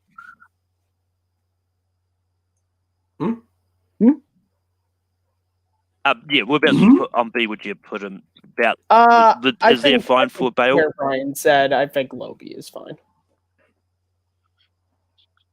But yeah, Jyn Erso. I mean, this is one that I quite like Jyn. I'll probably put her sort of low B as well. Just under Bale. Matt, whereabouts do you go for Jyn? I put her high B. She's the one who gets the Death Star plans, and it's her determination is what gets it to the rebellion. She's the one who's telling them that we need to go to Scarif. We need to do this, and it's her determination that gets it. And I also think she's a very interesting character. How she starts the movie, she sees her mother get killed and her father taken away and is raised by Saw Gerrera, and then when she's 16, she's abandoned. And so she kind of only is out for herself, and by the end of the film, she's willing to die for this bigger cause. It's a very it's a great character. So yeah, I would say I would put her above Finn, above Dooku actually, Hmm. personally, in B. Do you concur, Ryan? I do concur. She does go on the B list. I'm kind of conflicted because not everything off of just what Matt said, but also the fact she is a key figure because of her relationship, because of her father, because of the fact that Galen is her father. It's one of the reasons why she was abandoned, and it's one of the reasons why the rebellion is looking for her, because they believe through her they can get a contact with Saw Gerrera, and then through Saw realizing the message that Galen sent to him. I mean, she of course she's there not by choice, but ultimately in the end she does choose to work with them. So I'm gonna go with I'm okay with her in that spot. But yeah. But next up we've got K2SO. This is pretty much how I felt when I got introduced to HK-47 in Knights of the Old Republic. I like the character, so for me he's an A. He is an A character. Yeah, for me, he's an A character too. I'm actually inclined to put him all the way at the top of A. You do not do that. You do not put him above Yoda, the Emperor, and Anakin. No. You want to put him in A, fine. You want to know the odds of him going above them? It's high. Very high. Below. I would put him. I'd put him in between Lando and Chewie myself, but I guess I'm being outvoted on this one. Well, I mean, whereabouts did you put K2SO? Oh, I was agreeing with you. He's an A tier. He made a very strong. Huh? Well, I was about to say, whereabouts in A would you put him? I kind of put him. I mean, I would agree with Matt, somewhere between Lando and Chewbacca. Personally, he would be above Anakin in my mind. But I'm guessing, but when it comes to value of importance, though, in the A squad, I think he's good to where he's at. Oh, that knocks BB-8 down. Sad. Oh no!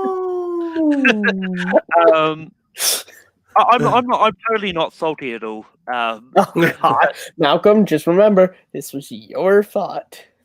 But next up, we've got someone who's going to choke on his aspirations. We've got Arsene Krennic. Matt, whereabouts would you put him? He is, for me, he's in the B tier. He's one of my favorite Star Wars villains. I've said before, he's the Henry Frankenstein of Star Wars universe. He builds his own creation. It's his notion that he knows it is what ends up getting it destroyed. I love his confliction with Grand Moff Tarkin. How Tarkin's just, he's trying to one-up Tarkin, but Tarkin's always 2 steps ahead of him. That scene with Vader I love, to where he goes there trying to get Vader to be on his side, and then ultimately Vader's not on his side, and ultimately his weapon is his undoing. But yeah, I love Ben Mendelsohn's performance. It's like I said, one of my favorite Star Wars characters. Easy. Ryan, where'd you put Arsene? I'm gonna be honest. If this was any other actor playing Krennic as some power mad or kind of regal-esque character, he would have not made that impression. But because of Ben Mendelsohn, he plays him as a very weasel-like character. But at the same time, when he gets power, it's not like he's not afraid to abuse it, but he's not afraid to show his power, like he does on Lamu when he's confronting Galen, and then Lyra. The whole thing's like, Lyra, she's alive. Lyra, back from the dead. Oh yeah, amazing. But anyway, but yeah, B tier. Are we all fond from being there, or would you put him above Dooku? Or so I probably wouldn't put him above Jin myself. Well, I wouldn't put him above Jin either. I put him maybe between Cassian and Hux. I'll go with that. I'll go with that. Yeah. Next up, we have got Kylo Ren. I Matt, know what I have the strength to do, but I don't know if I have. I Oh, know what I to do, got but the I don't have the strength strength to to do it. I do it. not like this character whatsoever at all. I don't. Everyone like loved this character, and I would like everyone saw Force Awakens. They were all like, "Oh my god, Kylo!" I was like, "Poe's the most badass." Okay, and then Last Jedi, oh, and then Rise of Sky. I was like, I don't fucking get it. He's like, what am I trying to think from my generation of TV? He's like he's like the Jersey Shore, to where like so many people when I was in school loved that show, and I just never understood it. He's important. He's below C-3PO and C tier for me. but yeah, I love I love Kylo Ren. I would actually put him in the A tier. Why would you put Kylo Ren? I can definitely understand where Matt's coming from. I mean, there are certain characters in Star Wars to where they're kind of like it's funny because I did a freaking movie draft list where the topic was the pumpkin spice latte of movies, and all of my draft picks were pretty much regarding to where how I felt about pumpkin spice latte in general. And at the beginning, that was Kylo for me. I don't get why everyone loves him. I understand he's a compelling character. The Last Jedi made me like him. Not like force me to like him, but understand that he is an opposite to Vader. He wants to be like Vader, but there's too much goodness in him, and he's someone who's trying to suppress that goodness in him. That's why I loved that twist to where he didn't join Rey because he turned to the light side. No, he joined Rey because he was trying to fulfill his own aspirations, to kill Snoke and become the leader. I mean, I like that scene between him and Han in Rise of Skywalker. I'll say that. But Malcolm knows I was on record. I was like, "Son of a bitch killed Han. Yeah, he should die." Ryan, would you put that was Kylo kind Ren? of that was the point. It made you hate him like a motherfucker. The fact that he does kill his father. My second favorite character. But I'm sorry, he is not below. I think he is an A tier, honestly. Yeah, above Maul, honestly, above Maul. Yeah, I froze. I froze for most of that. So be about on the A tier again. he said where you have him. Where you have him above Maul. Oh yeah. Am I freezing? Which means that's not quite gone. Can you hear me? You're fine, Malcolm. No. Oh my god. Oh, just if I needed another reason to hate him. Jeez. If I needed another reason to hate him, he knocked Qui-Gon out of the A. We're going to need to do a lot of changing. Okay. Let's keep going. I love how Ryan's looking at this and he's like, all right. L337. Yeah, L337, voiced by Phoebe Waller-Bridge in Solo. Yeah. I mean, I would probably... That's too high. Too high. What? No. She's not G tier. Yeah, she's Z tier. No. I would put her higher. Honestly, I would. Whereabouts would you put her? I'd put her E tier above Bodhi, actually. She is one of the few. No, here's my thing with L33. Rewatching Solo, she's one of the few droids who has single autonomy. She's trying to fight. She's one of the few. She's actually one thing that brings up about the Star Wars universe. Star Wars don't give a fuck about droids.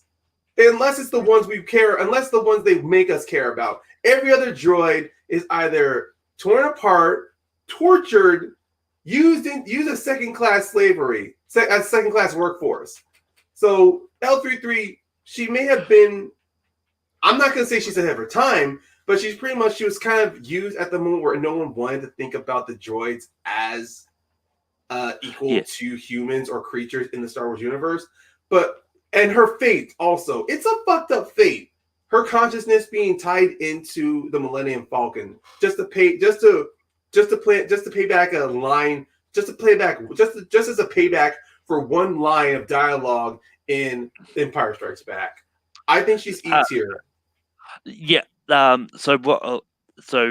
Because just to split the difference there, I'm going to put it at the top of F tier. Okay.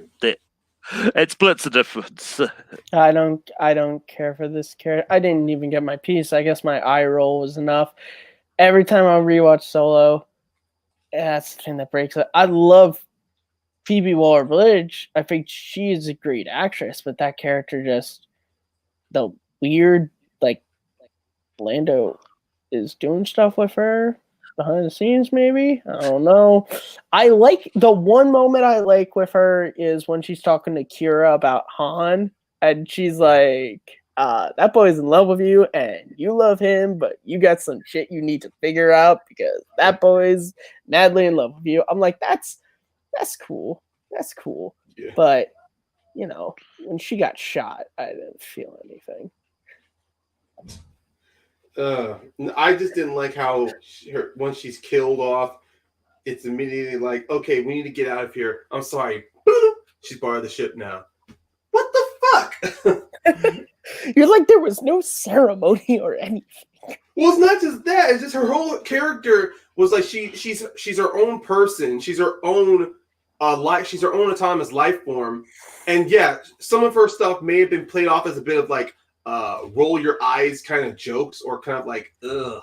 But still, her character was blunt. She was pretty much what was needed. But apparently, I guess to everyone, nobody was ready for that kind of character. But anyway, next up we've got Lobot, which is relatively easy for me because I'd probably put him just there. Like, he's fine. He doesn't really do much. He helps Lando. There's a deleted scene where he gets captured by the Imperials, but yeah, he doesn't do anything. Essentially, he's just Lando's assistant. But next up, we've got Maz Kanata. That's someone else who was shortchanged by the trilogy. Yeah. Well, mainly Rise of Skywalker. She could have gotten so much more to do, but JJ's like, no, I'm gonna fix the mistakes. You asshole. Mistakes made by a previous asshole. Well, I mean, it's one of those. I actually don't blame JJ for Mars getting shortchanged in Rise of Skywalker. I actually blame Ryan a little bit, because he forced JJ to have to fix things that went against the plan. But anyway,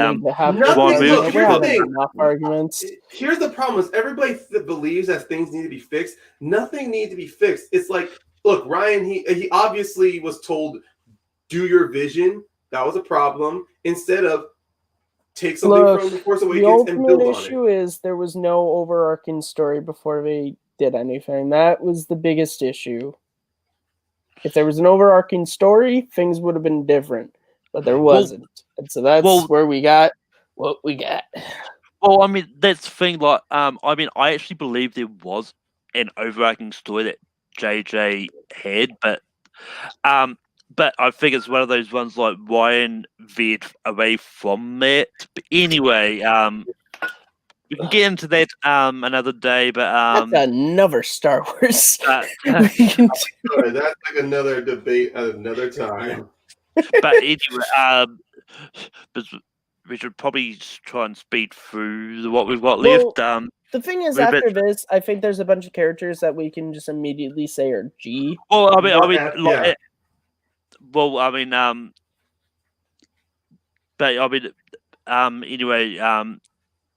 I think I've got Martin out of there. Like, I actually like the character.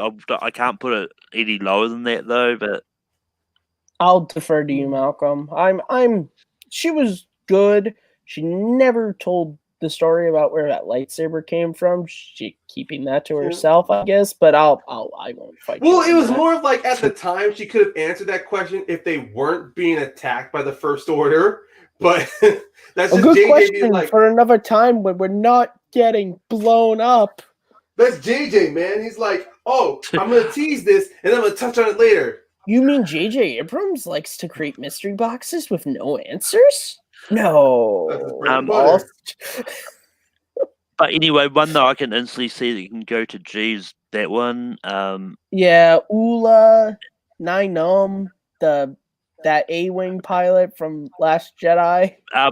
Whereabouts in G would you put 9 because I'd argue he's low F myself. All right, now low F.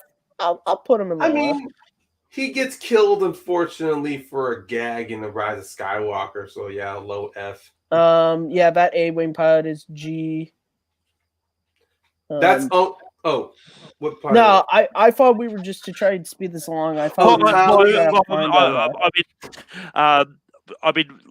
I was going to get to Uncle Owen anyway. I just instantly saw those. Was like, oh yeah, I know that. Yeah. Okay, But, now we got anyway, Uncle Owen. Yeah.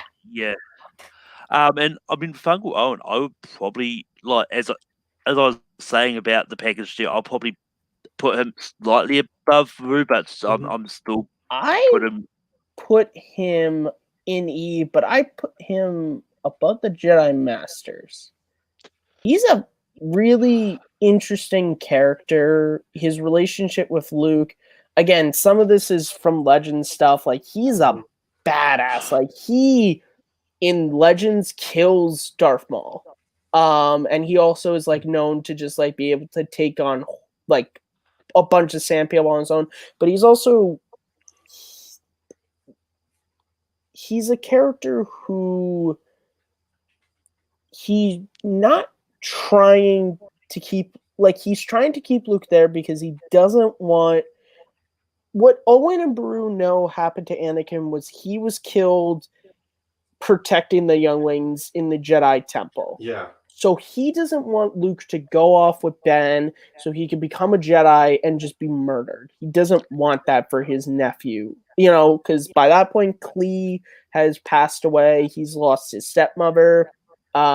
He just wants to keep, like, and also the fact is, like, there's also in Legends, there's this great fight between Obi-Wan and Owen where it's like, you brought him to me to look after. Let me raise him how I want to. So he's a really interesting character. People don't give Uncle Owen credit like they should. And I really hope in the Obi-Wan series that Joel Edgerton comes back and plays him, and the actress who played Beru. I would love if both of them came back and reprised their roles. I mean, I think it depends on sort of if they're needed for the story, but anyway.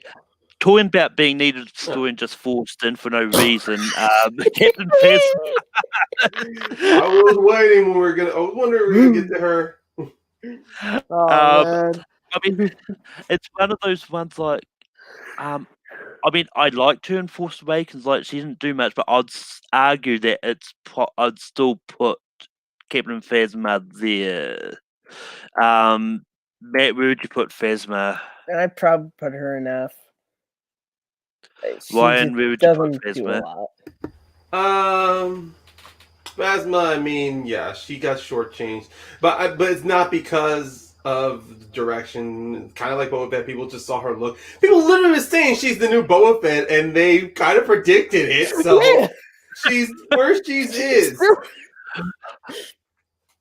I mean, she didn't have to be the one that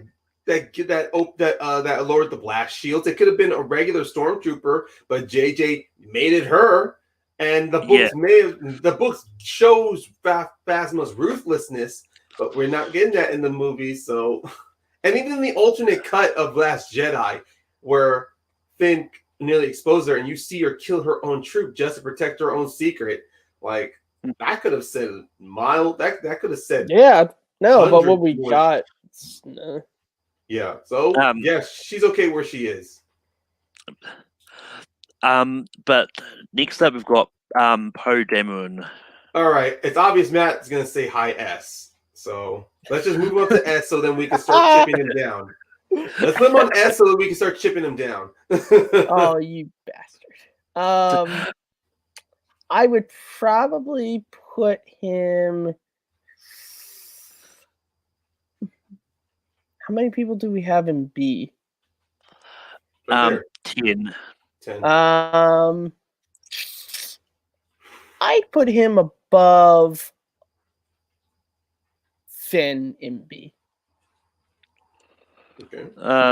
Yeah, I mean, I'm actually happy with him there, Ryan. Yeah, I mean, I really thought his character was on a good arc after Last Jedi, to where he was going to be more responsible. But I'm like, this is just going to be into more of why Rise Skywalker is so fucking messy. But still, Oscar Isaac's his charisma, his charm, he makes Poe likable, even when he makes questionable decisions. Yep.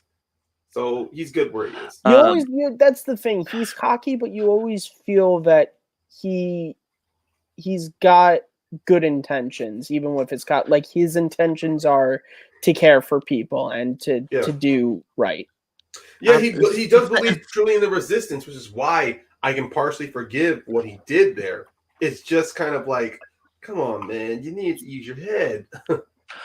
Is this next one Jin's mum? No, that's Kira. It's Kira from Solo. Oh yeah. But why would you put Kira? Just seeing at what she was able. I mean, seeing where she started off with, like Han, street rat on Corellia. Unfortunately, she gets sold to slavery, but she rises in the ranks of Crimson Dawn to become the new right hand or second lieutenant under Darth Maul. I think that gives, personally, I think for me that puts her like in a B tier. Because at the same time, she kind of tells Han, don't try to be so naive, lighthearted here. I mean, this is going to be it's a cruel world. I would put her above, Hux. Yeah, I agree. I was about to say, I really couldn't put her above Krennic. Yeah, no, I couldn't do that. Yeah, I think that's a good placement for her. In fact, she tactically uses her weakness to Han, turns it into a strength for her to be a weakness to Voss. So it was some intelligence on her part. But next up, we've got Winston Churchill. No. I forgot who that is. That's the Admiral in Rogue One. Randomness, which I'm pretty sure they considered to be inspired by Winston Churchill. Ken Knapsack loves this character. He loves Admiral Raddus. I mean, I love the character. I would actually put the character between Jar Jar and Nia Nub myself. I would put him at the top of F, actually, because he's the general who, once he finds out that Jin and their crew have gone, he's the one that gets his ship together and goes out. And even during the Alliance meeting, he was the one who believed that they should go to Scarab. Like he was he was on Jin's side the entire time. And he is also the one who gets the plans, and he's I think I have an idea. Give me that Hammerhead Corvette. Hammerhead Corvette. May the force be with you, Rogue One. But yeah, that's the Rancor. I can't. Who's that? That's the Rancor. Oh, yeah. Just honestly, when it gets to G, like the ranking is really kind of pointless. Yeah. Just dump them. Now I'll go to like there's a bunch of the people on this top line. I'd go to G before I've talking about. Yeah, okay, that Twilight Dancer was definitely G. Ooh, Babu Frick, no. Yeah. Wait, you're not going to put the Twilight Dancer in the S? How dare you? I think Shakti should be in F. No, she should be with the rest of the Jedi Mass. There's been so many alternate cuts of her getting killed. Yeah, it's hilarious. And then she ultimately doesn't even get killed in the movie. But anyway, But anyway, are we putting Babu frickin' G? Yeah, he did. Hey, F. Actually, no. Yeah, like I think Babu Frick. I think I'd actually put Like Babu Frick, for like some reason, no matter which way you slice it, Rise Skywalker, Babu Frick is always a positive amongst a lot of people. My brother loves him. My brother loves Bobby. Right. Now, Oh, yes, look, we've got Ray coming up. Oh, sorry. But yeah, I love Ray. I'm actually going to go A. Whereabouts are you going to go, Matt? Because I'm pretty sure she's not going to end up there. I would. You know what? I'll be fair. I think her placement right where you have her in A is good. Well, I like her more than I do Kylo, actually. I mean, it would end up there anyway if that's if you think end of A. So, Yeah. I mean, I like her more than Kylo. I'll say that. I mean, I don't have a problem putting her above Kylo if no one else has any objections to that. Does that knock R2D2 into B? It does. If this is the same R2, I'm willing to punch her up into S, but then it's kind of like, now you're gonna think it was a mini C. Shut the fuck up. Well, I mean, it would. Yeah, I don't really want to knock any of our S people out. No one has to be knocked out. No, I'm just saying put her on a low S to save R2 in the A. Well, as I was saying, we only have 5 in S. It's why I kept we're maxed out at S. Why I kept it. Oh, okay. I have not done one of these tiers. I've not done these tiers before, so I didn't. But anyway, we've got Saw Gerrera. Lies, deception. The Bulgari will find the truth. The world is coming undone. Literally every day of 2020. I mean, I like the character, but yeah. I mean, I think the character's fine. I think Forrest Wickens are great performance, but I still think it's where I've put him. Any objections? No objections. I love Forrest Whitaker's performance, and I like the fact that they got a character from the Clone Wars and then brought him in. But yeah, he's fine there. I do remember though when People Magazine released all the characters, they had like a question mark over his name, and everyone was like, "Oh, is he Captain Panaka? Is he this?" And they were like, "Saw Gerrera," and like 100, like a bunch of people were like, "Who?" I was like, "Oh, I mean, Clone Wars." Yeah, I mean, when they announced that Forrest was going to be in it, I would have been disappointed if they recast Captain Panaka. But anyway, I think he's fine there. We've got Salacious Crumb, which I think. Personally, I think the next 3 are all G. What? This Sarlacc should be S for killing Boba Fett. Yes, Sarlacc should be above Luke.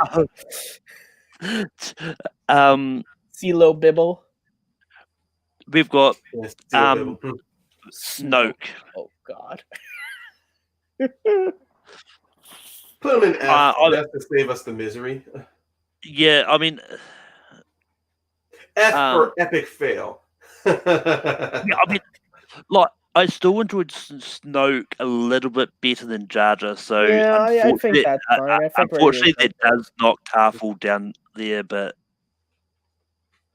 Grand Moff Tarkin. Ooh. This is.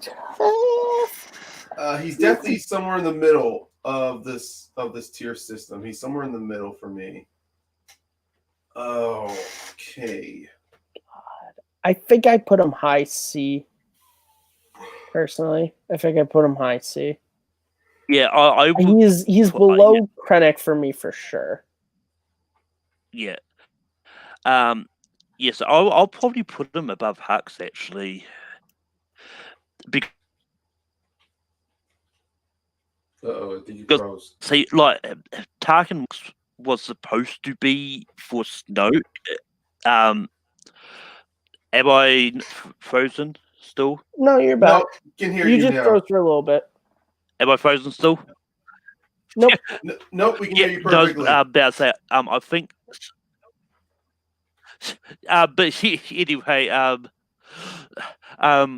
like to me, Snoke is to the Emperor and that what Hux was supposed to be. I've no Tarkin idea what is to point the it- Emperor what Hux was supposed to be to Tarkin- Snoke. What? Yeah. Yeah. So I think for that I'll put him above Hux. Yeah, I like that. Oh God, 3PO just gets knocked out. Yeah, lower and lower. We're literally mind wiping him from every tier. Oh.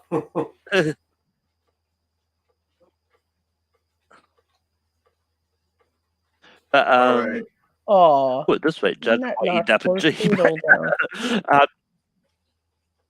down. Next up we've got Tom Wease. Camino person, Tom Wease here. which I mean, Oh, I thought that was Lama Sue. Okay. Nah, she has the little braid thing on her head. Gotcha. I know this is I know I was about to say I know it's Yeah, from he's Sith, but the it's like Utapau leader. That's the Utapau chancellor or the governor there. I can't remember. but anyway, the character which has been severely misused in the sequel trilogy, Rose. Ryan, I'll start for you on this. I think I'd put her in the E tier. Like there could have been some good potential with her, because she believes so much in resistance. How she's one of the few people that get Finn to finally stop, being all by himself and actually commit to something. So yeah, I put her somewhere in the E tier. Yeah, I mean, I'm actually inclined to maybe put her above Phasmabs. I think she did more in Last Jedi than what Phasmab did in Force Awakens. Yeah. I mean, you're not wrong, honestly. But next up we've got Unkar Plutt. I don't remember names and Unkar Plutt. yeah, Unkar Plutt. He's G. He's nothing. Yeah. He serves like for the first act. He serves a plot, but after that, nothing else. Oh, come on, that's S tier. The Wampa. Malcolm, you're playing a Lord of the Rings actor. No, he is so G tier. 100%. I mean, you're putting name Mary one thing Pippin in G. Name one thing amazing he did in What's Skycall that not wants him to be higher. I can't figure that. I think at one point he asked Poe about second breakfast. No, he asked about second Death Star. He's like, yes, but what about second Death Star? But anyway, next up, we've got Ryan looks so confused. So as a solo person, yeah, that's Tandy Noon. That's Beckett's girl, Mal. I believe is her name. Yeah, she's G. Like she's good, but she's just not there long enough to really do anything of any worth. Paul Bettany from Solo.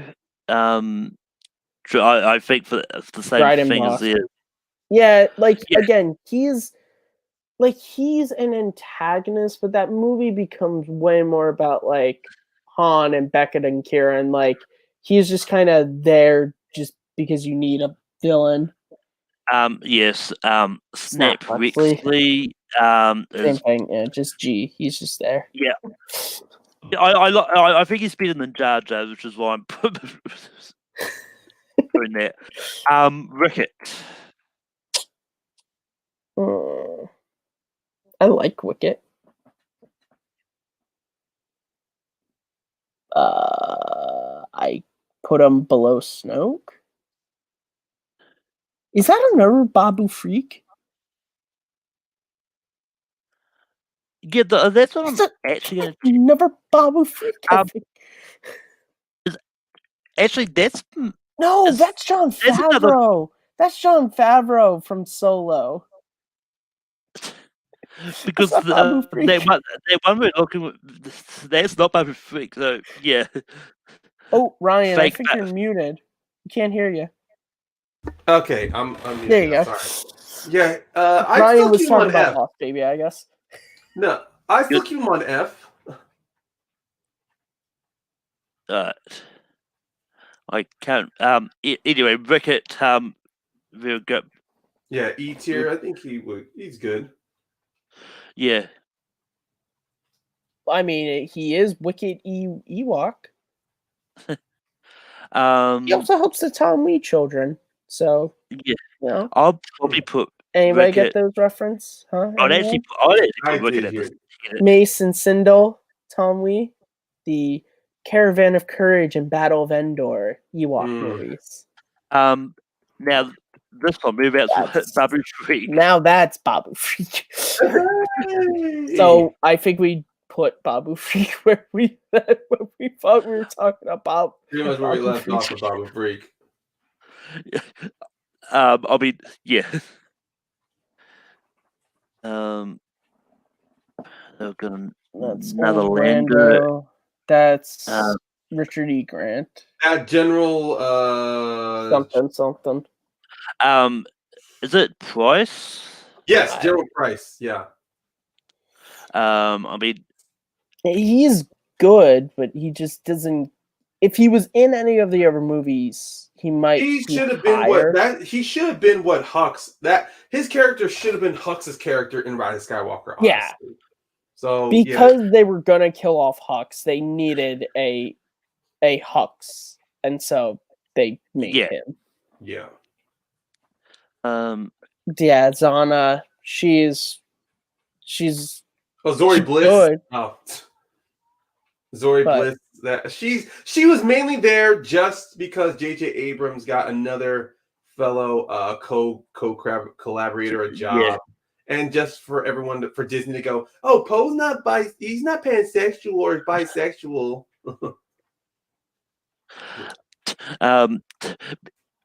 No objections put to no. Gianna, the lady that turned out to be Lando, the one I believe is related to Lando in some way. How does everyone think that moment between those two was? I mean, I didn't think that everyone says that, but I'm like, I don't think that's what it is. I think it's just Lando, just like he's just trying to be helpful. He's looking out for a younger person. Like he's just like. God, people, not everyone has to be related to everyone. No, well, not just that, but also people thought that there was like relationship vibes coming off the two of them. Like, ew, get your minds out of the gutter, people. Either Star Wars Lando could be your grandfather for crying out. Like for some reason, are your minds so narrowed down to where Star Wars anyone can be related to anyone, or it's that incestuous? Give me a break. I get Billy Dean Williams could still sell me a Colt 45, but come on, guys. Mon Mothma. But anyway, I don't recognize this character. Yeah, that's Mon Mothma, episode 3. Which for some higher. reason they never didn't give us the prequel. Yeah, no, but I only put it in there so I could keep scrolling up. Yeah, I think F. Yeah. I think low F is good. One of the only ones that they didn't put the prequel version of in here as well. Yeah. Well, no, that is prequel Mon Mothma. They didn't put the original. No worries. But it's okay. It's all good, Malcolm. We understood what you were trying to say. Who do we have left? I saw at the bottom. I think Zam is the last because then it's all just repeats. Yeah. No, Mama. Yeah. And Zam Wrestle is going to be. I'm just going for it. Like, I mean, it's important to the story, but it's like one of those. She serves her small purpose, and that's it. Yeah. Nothing else. No. But anyway, no less. Don't forget to save that list, Malcolm. Yeah. But yeah, I would like to look at it later. I was going to. But anyway, that does bring us to the end for the little bit longer than what I expected late night. Like initially, it was going to be just me and Matt talking about Sean Connery and stuff, and it's like it turned into this because I was like, why not? I found this. This was a ton of But fun. It was nice, honestly. Oh, I like that. it was. But anyway, Ryan, where can people find you online?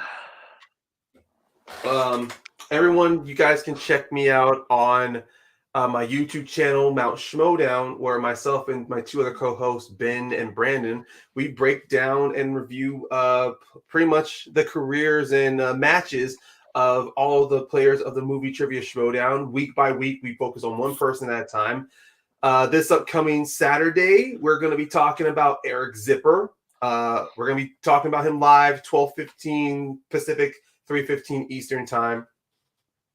And if people are interested in anything other than movie trivia related, pretty much starting last week, I've rejoined a good buddy of mine on his YouTube channel, Shimonair Productions, where we've been doing watch-alongs and reviews to The Mandalorian. We just did for the most recent episode. It's not out yet, but we just recorded it, and he's going to release it onto his channel, Shimonair Productions, so you guys can check that out.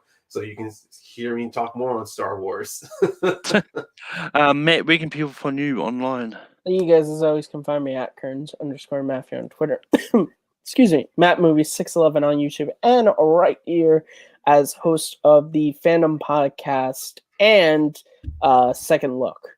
And you can also just find me all around here at all times. Second episode for Fandom Podcast is in the works. I'm just looking for a guest. That's why I'm stuck. But it will come. But anyway, you can find me hosting late night and Rankum every Saturday night. Tomorrow's episode of Rankum is going to be movie sequels that came out 10 or more years later. There. Malcolm thumbnail. That looks like it's gonna be a good list. But it's, I mean, I'm not gonna lie, it was a harder one than what I thought it was going to be. But yeah, you can also find me over on Full Metal, where I host Full Metal Classic every Sunday and Full Metal Random, which is probably going to be on Friday, maybe. Like there may or may not be a late night next week, but we'll see what happens. I wasn't sure we were going to do one tonight, but then this happened. But the Full Metal Random is going to be Jurassic Park anyway, which is going to be Sean Wasserkrug up against Antonio Chavez in the Jurassic Park match, which is all the 5 movies. But with that being said, we're going to go on out of here. We're not on Zoom, but we're going to Zoom on out of here anyway.